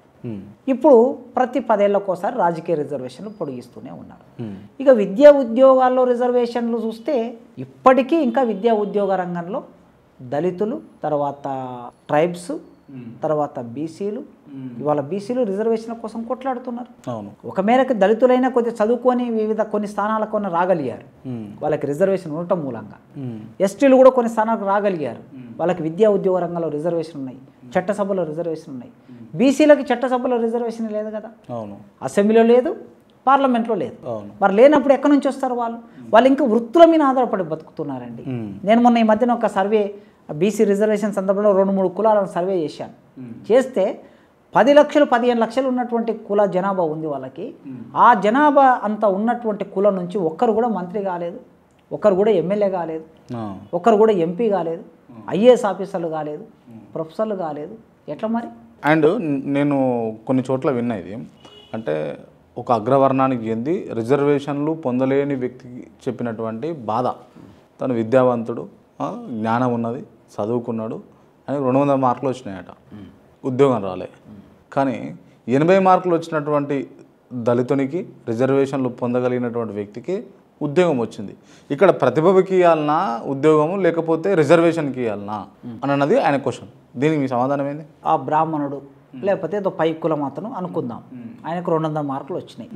200 మార్కులు వచ్చినటువంటి ఆయనకు ఉద్యోగం రాలేదు అని అంటే, 80 మార్కులు వచ్చిన ఒక దళితుడికి ఉద్యోగం వచ్చిందంటే, వేల సంవత్సరాలుగా నీ సమూహానికి ముస్లింలు ఈ దేశాన్ని పరిపాలించినప్పుడు, బ్రిటిష్ వాళ్ళు ఈ దేశాన్ని పరిపాలించినప్పుడు, ఈ సమాజంలో అన్ని రకాల వసతులని అవకాశాలని పొందే అవకాశం ఈ సమాజం నీకు ఇచ్చింది. వేల సంవత్సరాలుగా నువ్వు చదువుకున్నావు, వేల సంవత్సరాలుగా సంపద దగ్గర నీవు ఉన్నావు, వేల సంవత్సరాలుగా అధికారం దగ్గర నీవు ఉన్నావు. వాళ్ళ తాతల తండ్రులు పొందొచ్చు, ఆయన పొందలేదు కదా. వేల సంవత్సరాలుగా సంపదకి అధికారానికి దూరం, చదువుకు జ్ఞానానికి దూరమైనటువంటి వాళ్ళని నీకు సమానమయ్యే వరకు, ఎప్పటి వరకు రిజర్వేషన్ అంటే సమాజంలో ఆల్రెడీ ముందున్న వాళ్ళు ఎవరైతే ఉన్నారో వాళ్లకు సమానమయ్యే వరకు కింది వర్గాలకి రిజర్వేషన్ ఫలాలను అందించాలనేది భారతదేశ రాజ్యాంగాన్ని రాసినటువంటి పెద్దవారి ఆకాంక్ష. వాళ్ళ తాత పొంది ఉండవచ్చు, తండ్రి పొంది ఉండవచ్చు, నీవు పొందకపోయి ఉండొచ్చు. కానీ సమాజంలో ఆయనకు జాబ్ రాకపోతే ఆయన ఒక గుడిలో వెళ్ళి పూజారిగా పని చేసుకోగలుగుతాడు, లేకపోతే పూజలు ఇళ్లలో పూజలు చేసి కూడా బతకగలుగుతాడు. మరి అదే గుడిలో వెళ్ళి పూజ చేసే పూజారి ఉద్యోగాన్ని ఒక దళితుడికి ఈ దేశంలో ఇస్తారా? పూజలు చేస్తే, ఒక దళితుడు పూజలు చేస్తే మిగతా కులాల వాళ్ళు పూజలు చేయించుకుంటారా? ఒక దళితుడు హోటల్ పెడితే గ్రామంలో, పట్టణాలంటే సరే ఎవడు పెట్టాడని తెలియదు అనుకోండి కొద్ది మేరకి, ఒక గ్రామంలో 10,000 జనాభా ఉన్న గ్రామంలో ఒక దళితుడు హోటల్ పెడితే ఆ హోటల్లో తింటారా వేరే కులం వాళ్ళు? అదే ఒక బ్రాహ్మణుడు శాకాహార భోజనం అని మంచి హోటల్ పెట్టుకుంటే అందరు వెళ్ళి తింటారు. అదే దళితుడికి. అంటే దళితుడికి సమాజంలో ఇంకా అనేక రకాల వివక్షలు కొనసాగుతున్నాయి. మనం మొదలు మాట్లాడుకున్నట్లు ఎస్సీ ఎస్టీలకి ఇల్లు ఇవ్వబడదు అన్నారు, బ్రాహ్మణులకు ఇల్లు ఇవ్వబడదు అనలేదు. కనుక సామాజిక అసమానత్వంలో సామాజిక వివక్ష ఆ వర్గం మీద కొనసాగుతుంది కనుకనే ఆయనకి 80 మార్కులు వచ్చినా కాస్త సమాజంలోకి ముందుకు తీసుకురావాలని. 80 మార్కులు వచ్చి ఆయన ఉద్యోగంలోకి వచ్చినా కూడా నీతో సమానం కాలేడు. ప్రతిభకు విలువ ఉండదా? ప్రతిభ అనేది ఏమిటి? ప్రతిభ గోరటి వెంకన్న రాశాడు ఒకసారి, సౌట బర్కల్లోన సక్కంగా సాలుదోలి, సౌట బర్కల్లోన సక్కంగా సాలుదోలి, విత్తనమేస్తే ప్రతిభ కాదా, ఇంకా మాయితో బుట్టినోన్ని మల్లె పువ్వులిగ చేసి ఎగదోడ్చి దిగదోడ్చి దిష్టి పూసలను గొచ్చి మంత్రాసానులై మా తల్లులు సేవలు చేస్తే, మంత్రాసానులై మా తల్లులు సేవలు చేస్తే ఎర్రగా బుర్రగా ఉండి ఎక్కువ నీవంటున్నావు అని రాశాడు. మరి మంత్రసాని పని ఎవరు చేశారు? నీ తల్లికి ఒక చాకలామె, ఒక మంగళామె, ఒక మంత్రసానిగా చేశారు. నీ ముట్టుబట్టలను ఎవరు ఉతికారు? చాకలలో ఉతికారు. నీ మురికి బట్టలను, పేన్లు పడిన బట్టలను ఎవరు ఉతికారు? చాకలలో తీసుకెళ్ళి మట్టిలో దాంట్లో సౌడు గుణం ఉంది అని, ఆమ్ల గుణం ఉంది అని గ్రహించి ఆ మట్టిలో కలిపి ఉడకబెట్టి తెల్లగా బట్టలు ఉతికి ఇస్త్రీ చేసి తీసుకొచ్చి నీకు ఇచ్చారు. దాన్ని ప్రతిభ అంటారా ఏమంటారు? నీ కాలుకు చెప్పులు కుట్టించారు, తోలును కోసి అందమైన చెప్పు కుట్టించాడు, దాన్ని ప్రతిభ అంటారా ఏమంటారు? కేవలం నువ్వు 4 మంత్రాలు చదవగానే, ఒక పుస్తకం చదవగానే నీకు ప్రతిభ ఉన్నట్లు అనుకుంటున్నావు. కనుక ప్రతిభ అనేది కొలమానం దేనికి, దేంతో కొలుస్తాం ప్రతిభకి? అందుకే ప్రతిభ అనే చర్చ వస్తే ఉత్పత్తిని సృష్టించిన శ్రమజీవుల దగ్గరే అత్యధికమైన ప్రతిభ ఉన్నది. ఆ ప్రతిభ వేల సంవత్సరాలుగా నీ తాత ముత్తాతల నుంచి నువ్వు చదువుకుంటూ వచ్చిన జ్ఞానం, చదువు వలనే ప్రతిభ అని అనుకుంటున్నావు. అది సరైన ప్రతిభ కాదు అనేది మేము ఆలోచిస్తున్నాం. ఇప్పుడు బ్రాహ్మణులు ఉచ్చరించినట్టుగా అంటే వాళ్ళ మంత్రోచ్చారణ దళితులు ఉచ్చరించగలుగుతారా? తప్పనిసరిగా వేద పాఠశాలలో, ఇప్పుడు తిరుపతిలో వేద పాఠశాల ఉన్నది, యాదగిరి గుట్టలో వేద పాఠశాల ఉన్నది, బహుశా నేను అనుకుంటా వేములవాడలో కూడా వేద పాఠశాల ఉండొచ్చేమో. వేద పాఠశాలలు ఉన్న చోటల్లా దళిత పిల్లలకు అడ్మిషన్ ఇమ్మనండి, ఈ 10 సంవత్సరాల తర్వాత మంత్రాలు మొత్తం దళితులు ఎట్లా చదువుతారో చూపిస్తున్నాను. మీరు చూసి ఉంటారు, మా కదిరే కృష్ణ 20 ఏళ్ళ కిందట వేద పాఠశాలలో చదువుకున్నాడు కొన్ని రోజులు, యాదగిరి గుట్టలనే ఎక్కడో చదువుతున్నాడు కదా మంత్రాలు, ఆయన శ్లోకాలు చదువుతున్నాడు కదా. కనుక చదువు అవకాశం ఇస్తే ఈ ప్రపంచాన్ని మార్చగలిగిన శక్తి దళితులకి, ట్రైబ్స్కి, బీసీలకి అద్భుతమైన ప్రతిభ ఉంది. అవకాశాలు ఇవ్వట్లేదు కదా మీరు. అవకాశాలు లేక, అవకాశాలు వస్తే మాత్రం ప్రతిభ చూపిస్తారు. అంతే, ఖచ్చితంగా నీవు తిరుపతి వేద పాఠశాలలో మాకు అడ్మిషన్ ఇవ్వని అడుగుతున్నాను నేను. ఇస్తలేవు కదా అడ్మిషన్. నీవు కాశీలో వేద పాఠశాల ఉన్నది, అడ్మిషన్ ఇవ్వు, చూస్తాం. అక్కడ ఉన్నటువంటి దళితులకు అందరికి అడ్మిషన్.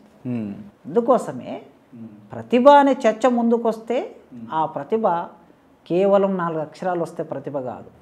ఈ దేశ ఉత్పత్తిని సృష్టించిన వాళ్ళు అసలైన ప్రతిభ. Right, okay. Finally BC reservations ప్రభుత్వం ఇవ్వాలనుకుంటుందా, ఇవ్వద్దు అనుకుంటుందా, కావాలనే డ్రామా చేస్తుందా అని అంటే మీరేం చెప్తారు? అందరికీ స్పష్టంగా అర్థమవుతున్నది. ఇప్పుడు 50% రిజర్వేషన్ దాటొద్దు అనేది సుప్రీంకోర్టు జడ్జిమెంట్స్ ఉన్నాయి. అవును. సుప్రీంకోర్టు జడ్జిమెంట్స్ ఉండగా బీసీల కోసం రిజర్వేషన్ ఇవ్వడానికి చాలా ప్రయత్నాలు జరిగాయి. అసలు మొట్టమొదటి రాజ్యాంగ సవరణ బీసీలకు రిజర్వేషన్లు ఇవ్వడానికే జరిగింది. తమిళనాడులో 60%కి పైగా 64% బీసీ రిజర్వేషన్ ఉండాలని అక్కడ పెరియార్ రామస్వామి జరిపిన ఉద్యమం వలన ఆనాటి కేంద్ర ప్రభుత్వం 50% రిజర్వేషన్ ఇవ్వటం అనేది కుదరదు కనుక ప్రత్యేకంగా తమిళనాడులో అక్కడ వచ్చిన డిమాండ్ ఆధారంగా ఆ రాష్ట్రంలో ఉన్న బీసీ జనాభా ఆధారంగా వాళ్ళకి 50% కోట అనేటటువంటి ఆ ఎడ్జి ఏదైతే ఉందో పరిమితి, దాన్ని దాటి ఇవ్వాలి అని రాజ్యాంగ సవరణ చేశారు. ఆ రాజ్యాంగ సవరణ చేయకుండా బీసీలకి రిజర్వేషన్ ఇచ్చే అవకాశం ఏ రాష్ట్రంలో ఎక్కడ లేదు. ఇది తెలుసా రాష్ట్ర ప్రభుత్వానికి? అందరికీ తెలుసు. రాష్ట్ర ప్రభుత్వానికి, ముఖ్యమంత్రులకు తెలుసు, అడ్వకేట్ జనరల్కు తెలుసు, లాయర్లకు తెలుసు, న్యాయమూర్తులకు తెలుసు. ఇక నేను ఆంధ్రప్రదేశ్కి వస్తా, ఉమ్మడి ఆంధ్రప్రదేశ్కి. ఉమ్మడి ఆంధ్రప్రదేశ్లో కూడా 1980ల కాలంలో ఎన్టీ రామారావు అధికారంలోకి వచ్చాడు. ఓకే. ఎన్టీ రామారావు ఎట్లా అధికారంలోకి వచ్చాడు? బీసీలని పునాదిగా చేసుకొని అధికారంలోకి వచ్చాడు. చాలామంది బీసీ లీడర్లందరినీ కూడా ఎన్టీ రామారావు తెలుగుదేశం పార్టీలో సీట్లు ఇచ్చి ఎమ్మెల్యేలు చేశాడు. చేసినప్పుడు ఆయన ఏం చేశాడు? 27% ఒక 44% రిజర్వేషన్ ఇద్దామని ఒక ఆలోచన చేశాడు. చేసి అప్పుడు ఒక కమిషన్ వేశాడు. ఆ కమిషన్ వేస్తే కమిషన్ రిపోర్ట్ ఇచ్చింది. ఆ రిపోర్ట్ ఇస్తే వీళ్ళు జనాభా ఇంత ఉంది కనుక వీళ్ళకి రిజర్వేషన్ ఇవ్వచ్చు, ఎన్టీ రామారావు తీసుకునే నిర్ణయం సరైంది అని కమిషన్ రిపోర్ట్ ఇచ్చింది. రిపోర్ట్ ఇస్తే ఎన్టీ రామారావు దాన్ని పెంచాడు. మురళీధర్ రావు కమిషన్ అది. ఎన్టీ రామారావు రిజర్వేషన్లు పెంచగానే దాని మీద కోర్టులో ఛాలెంజ్ చేశారు. మన దగ్గర హైకోర్టు ఛాలెంజ్ చేసినప్పుడు ఒక ప్రశ్న అడిగింది. ఎస్సీలకి రిజర్వేషన్ ఇవ్వాలంటే ఎస్సీల జనాభా ఇంత ఉంది కనుక రిజర్వేషన్ ఇవ్వచ్చు అనేది ప్రతి 10 ఏళ్ళకి జనగణన జరుగుతుంది. ఆ జనగణనకు ఆధారంగా రిజర్వేషన్లు పెరుగుతున్నాయి. ఎస్సీలకు కూడా 14% ఉన్న రిజర్వేషన్ 15% చేశారు మన దగ్గర. ఎస్టీలకు కూడా 4% ఉన్న రిజర్వేషన్ 6% చేశారు. జనగణన ఆధారంగా చేశారు. మరి బీసీలకి నీవు 44% రిజర్వేషన్ ఇవ్వాలంటే నీ దగ్గర జనగణన ఉందా? ఏ ప్రాతిపదిక మీద ఈ జనాభా ఇంత ఉందని అంచనాకు వచ్చావు? కనుక జనగణన లేకుండా రిజర్వేషన్ పెంచడం తప్పు, నెంబర్ 1. నెంబర్ 2, ఒకవేళ 44% రిజర్వేషన్ చేస్తే టోటల్ రిజర్వేషన్ 50% అనేటటువంటి పరిమితి దాటిపోతుంది కనుక అలా చేయడానికి వీల్లేదు అని 2 కారణాలు చూపెట్టి ఎన్టీ రామారావు తీసుకొచ్చిన చట్టాన్ని కొట్టేసింది. ఓకే. ఇది 85-86 కాలంలో జరిగినటువంటిది. ఇది ప్రభుత్వాలకు తెలుసు, డాక్యుమెంట్స్ అనే ప్రభుత్వం దగ్గర ఉంటాయి కదా. అయిన తర్వాత ఇప్పుడు మళ్ళీ ఈ చర్చ ముందుకు వచ్చింది. ఈ చర్చ ముందుకు వచ్చినప్పుడు ఇది హైకోర్టుకు పోతారని ఎవడో ఒకడు, ఇది సుప్రీంకోర్టుకు పోతారని విషయం తెలుసు కదా.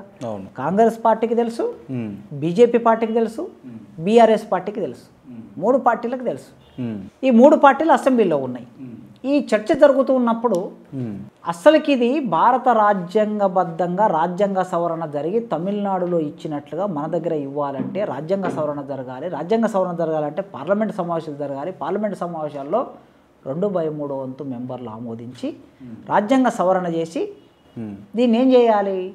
9th షెడ్యూల్లో పెట్టినప్పుడే బీసీలకి రిజర్వేషన్ నిలబడతాయి అనే చర్చ అసెంబ్లీలో జరగాలి. సో బీసీలకి 42% రిజర్వేషన్ సంబంధించి అసెంబ్లీలో ఈ చర్చ వచ్చినప్పుడు ఇంతమంది అసెంబ్లీలో కూర్చున్న వాళ్ళందరికీ విషయం తెలుసు. ఎవరం గట్టిగా మాట్లాడితే బీసీలకు వ్యతిరేకంగా మారిపోతాము అనే ఒక గోడ మీది పిల్లి వ్యవహారము ఎమ్మెల్యేలందరూ వ్యవహరించారు. బహుశా కేటీఆర్ ఏదో ఇది రాజ్యాంగ సవరణ జరగాలి, 9th షెడ్యూల్లో చేర్చాలి, ఏదో కొద్దిసేపు మాట్లాడినట్టున్నాడు ఆయన. అదర్వైజ్ మిగతా వాళ్ళందరూ మంచిగా పెద్ద మనసులాగా వ్యవహరించారు. సరే స్టేట్ గవర్నమెంట్ ఆర్డినెన్స్ తీసుకొచ్చింది, హైకోర్టుకు పోయింది, హైకోర్టు దాన్ని స్టే విధించింది. ఇప్పుడు సుప్రీంకోర్టుకు వెళ్ళింది. సుప్రీంకోర్టు కూడా హైకోర్టు చెప్పిన దాన్ని సపోర్ట్ చేసి హైకోర్టులో కేసు కంప్లీట్ అయ్యే వరకు మీరు అక్కడనే తేల్చుకోండి అని సుప్రీంకోర్టు చెప్పింది. రేపు హైకోర్టు 5వ తారీఖు నాడు ఇప్పుడు ఉన్నట్లుంది నవంబర్కు. నేను ఏమనుకుంటా అంటే 5వ తారీఖు నాడు కొత్తగా హైకోర్టు ఏం చెప్తుంది, రాజ్యాంగం ప్రకారమే చెప్పాలి కదా.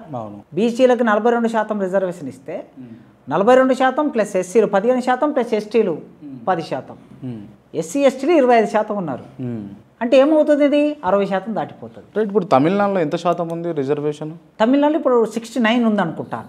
69 చేసుకునే అవకాశం ఉంది మరి తెలంగాణలో కూడా. అంటే తమిళనాడులో ఎట్లా చేశారు, రాజ్యాంగ సవరణ చేశారు. ఓకే, భారతదేశ రాజ్యాంగ సవరణ చేసి 9th షెడ్యూల్లో దాన్ని పెట్టి వాళ్ళకి ఒక భద్రత కల్పించారు. ఓకే, ప్రత్యేకంగా తమిళనాడు రాష్ట్రం కోసం మాత్రమే చేశారు. ఓకే, అందుకోసమే ఇప్పుడు తెలంగాణ రాష్ట్రంలో చేయాలంటే ఏం జరగాలి, మళ్ళీ రాజ్యాంగ సవరణ జరగాలి. రాజ్యాంగ సవరణ జరగాలంటే ఏం జరగాలి, పార్లమెంట్లో చర్చ జరగాలి. పార్లమెంటు చేయవలసిన దాన్ని అసెంబ్లీలో మొదలుపెట్టారు. పోనీ ఇప్పుడు అసెంబ్లీలో మొదలుపెట్టారు, కాలేదు, హైకోర్టు కొట్టేస్తుంది అనుకుందాం. రేపు కొట్టేస్తే నేను 2 మార్గాలు చెప్తున్నా. ఇది నిజంగా బీసీలకు న్యాయం జరగాలంటే సమాజం వాళ్ళ ఆకాంక్ష నెరవేరాలని కోరుకోవాలి, రాజకీయ పార్టీలు కోరుకోవాలి, మేధావులు కూడా కోరుకోవాలి. ఈ 2 మార్గాలు పెడుతున్నా నేను ముందు. ఒకటి ఏమిటంటే హైకోర్టు కూడా కొట్టేస్తుందని అనుకుంటున్నా రేపు 5వ తారీఖు నాడు. ఒకవేళ హైకోర్టు కూడా కొట్టేసినాక ముఖ్యమంత్రి రేవంత్ రెడ్డి గారు కేంద్రం మీద ఒత్తిడి పెట్టి, ఆ రోజు పెరియర్ రామస్వామి ఎట్లయితే నెహ్రూ మీద ఒత్తిడి పెట్టి ఆయన చట్టం చేయించుకోగలిగిండో, ఈయన కేంద్రం మీద ఒత్తిడి పెట్టాలి. ఒత్తిడి పెట్టాలంటే ఇక్కడ ఉన్నటువంటి పార్టీలని సమాజాన్ని కూడగట్టాలి. ఇది చేసి పార్లమెంట్లో చట్టం చేసే విధంగా ప్రయత్నం చేయాలి. ఇది మొదటిది.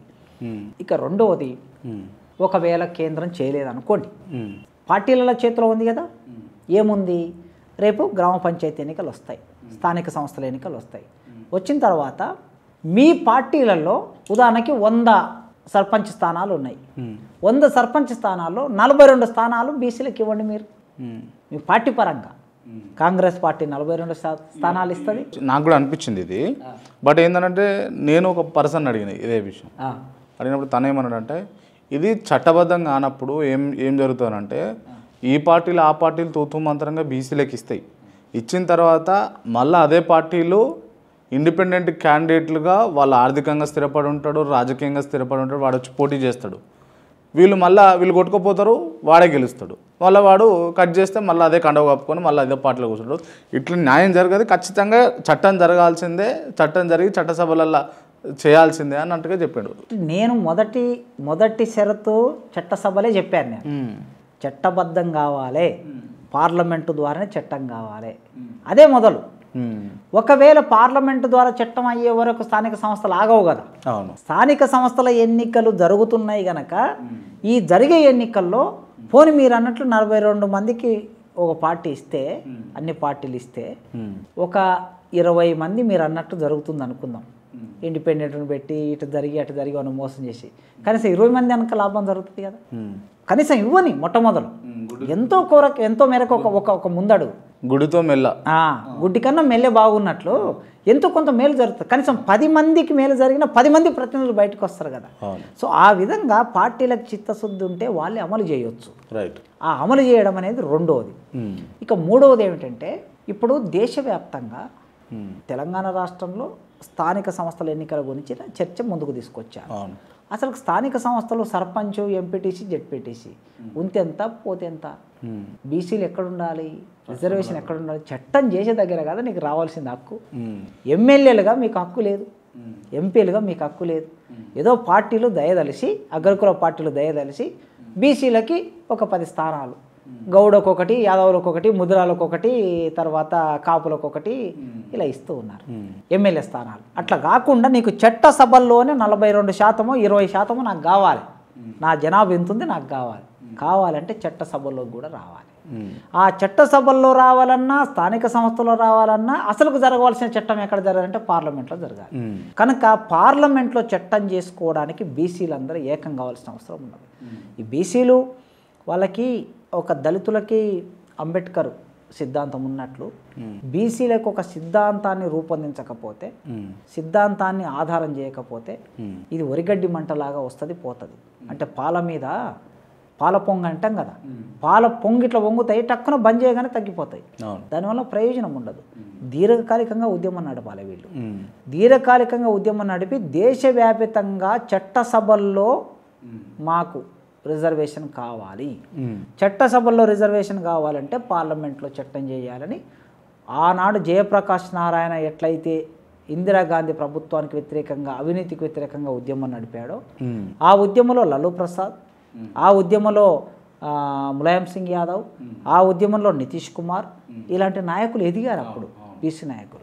కనుక ఇప్పుడు మళ్ళా ఇంతమంది బీసీ నాయకులు ఉన్నారు కనుక దేశవ్యాప్త ఉద్యమం నిర్మాణం చేయాలని నేను కోరుకుంటాను. ఇక అట్లయితేనే బీసీలకు న్యాయం జరుగుతుందని అంటారు. ఇంకో మార్గం లేదు. ఫైనల్లా అంటే ఇప్పుడు ఎస్సీ రిజర్వ్డ్ కాన్స్టిట్యున్సీలు ఉన్నాయి, లేకపోతే ఎస్సీలకు కూడా 2011 ఆధారితంగా ఉన్నటువంటి రిజర్వేషన్లే అమలు చేయాల్సినటువంటి పరిస్థితి వస్తుంది. సో మాకు కూడా ఇప్పుడు ఉన్నటువంటి లెక్క ఆధారంగా, జనాభా ఆధారంగా ఇప్పుడు బీసీలతో పాటు 42 అయితే 42, లేకపోతే 52 అయితే 52, మాకు కూడా ఎక్కువ చేసి అన్న వాయిస్ కూడా వినిపిస్తూ ఉంది ఎస్సీల నుంచి. జరుగుతుందా ఇది? నిజమే. అయితే చట్టబద్ధంగా జరగదు అట్లా. ఎందుకు జరగదంటే బీసీలకి జనగణన లేదు అనే కారణం మీద ఏ కోర్టులు ఏ విధంగా కొట్టేస్తున్నాయో, ఎస్సీలకి ఎస్టీలకి కూడా జనగణన అనేటటువంటిది లేదు అనే కారణం మీద కొట్టేస్తారు. అయితే దీనికి ప్రత్యేకంగా ఒక అవకాశం ఉంది. మొన్న ఎస్టీలకి ఏం చేశారు, 6% ఉన్నదాన్ని 10% చేశారు. మన తెలంగాణలో ఇప్పుడు ఎస్టీలకి 10% అమలు అవుతున్నది.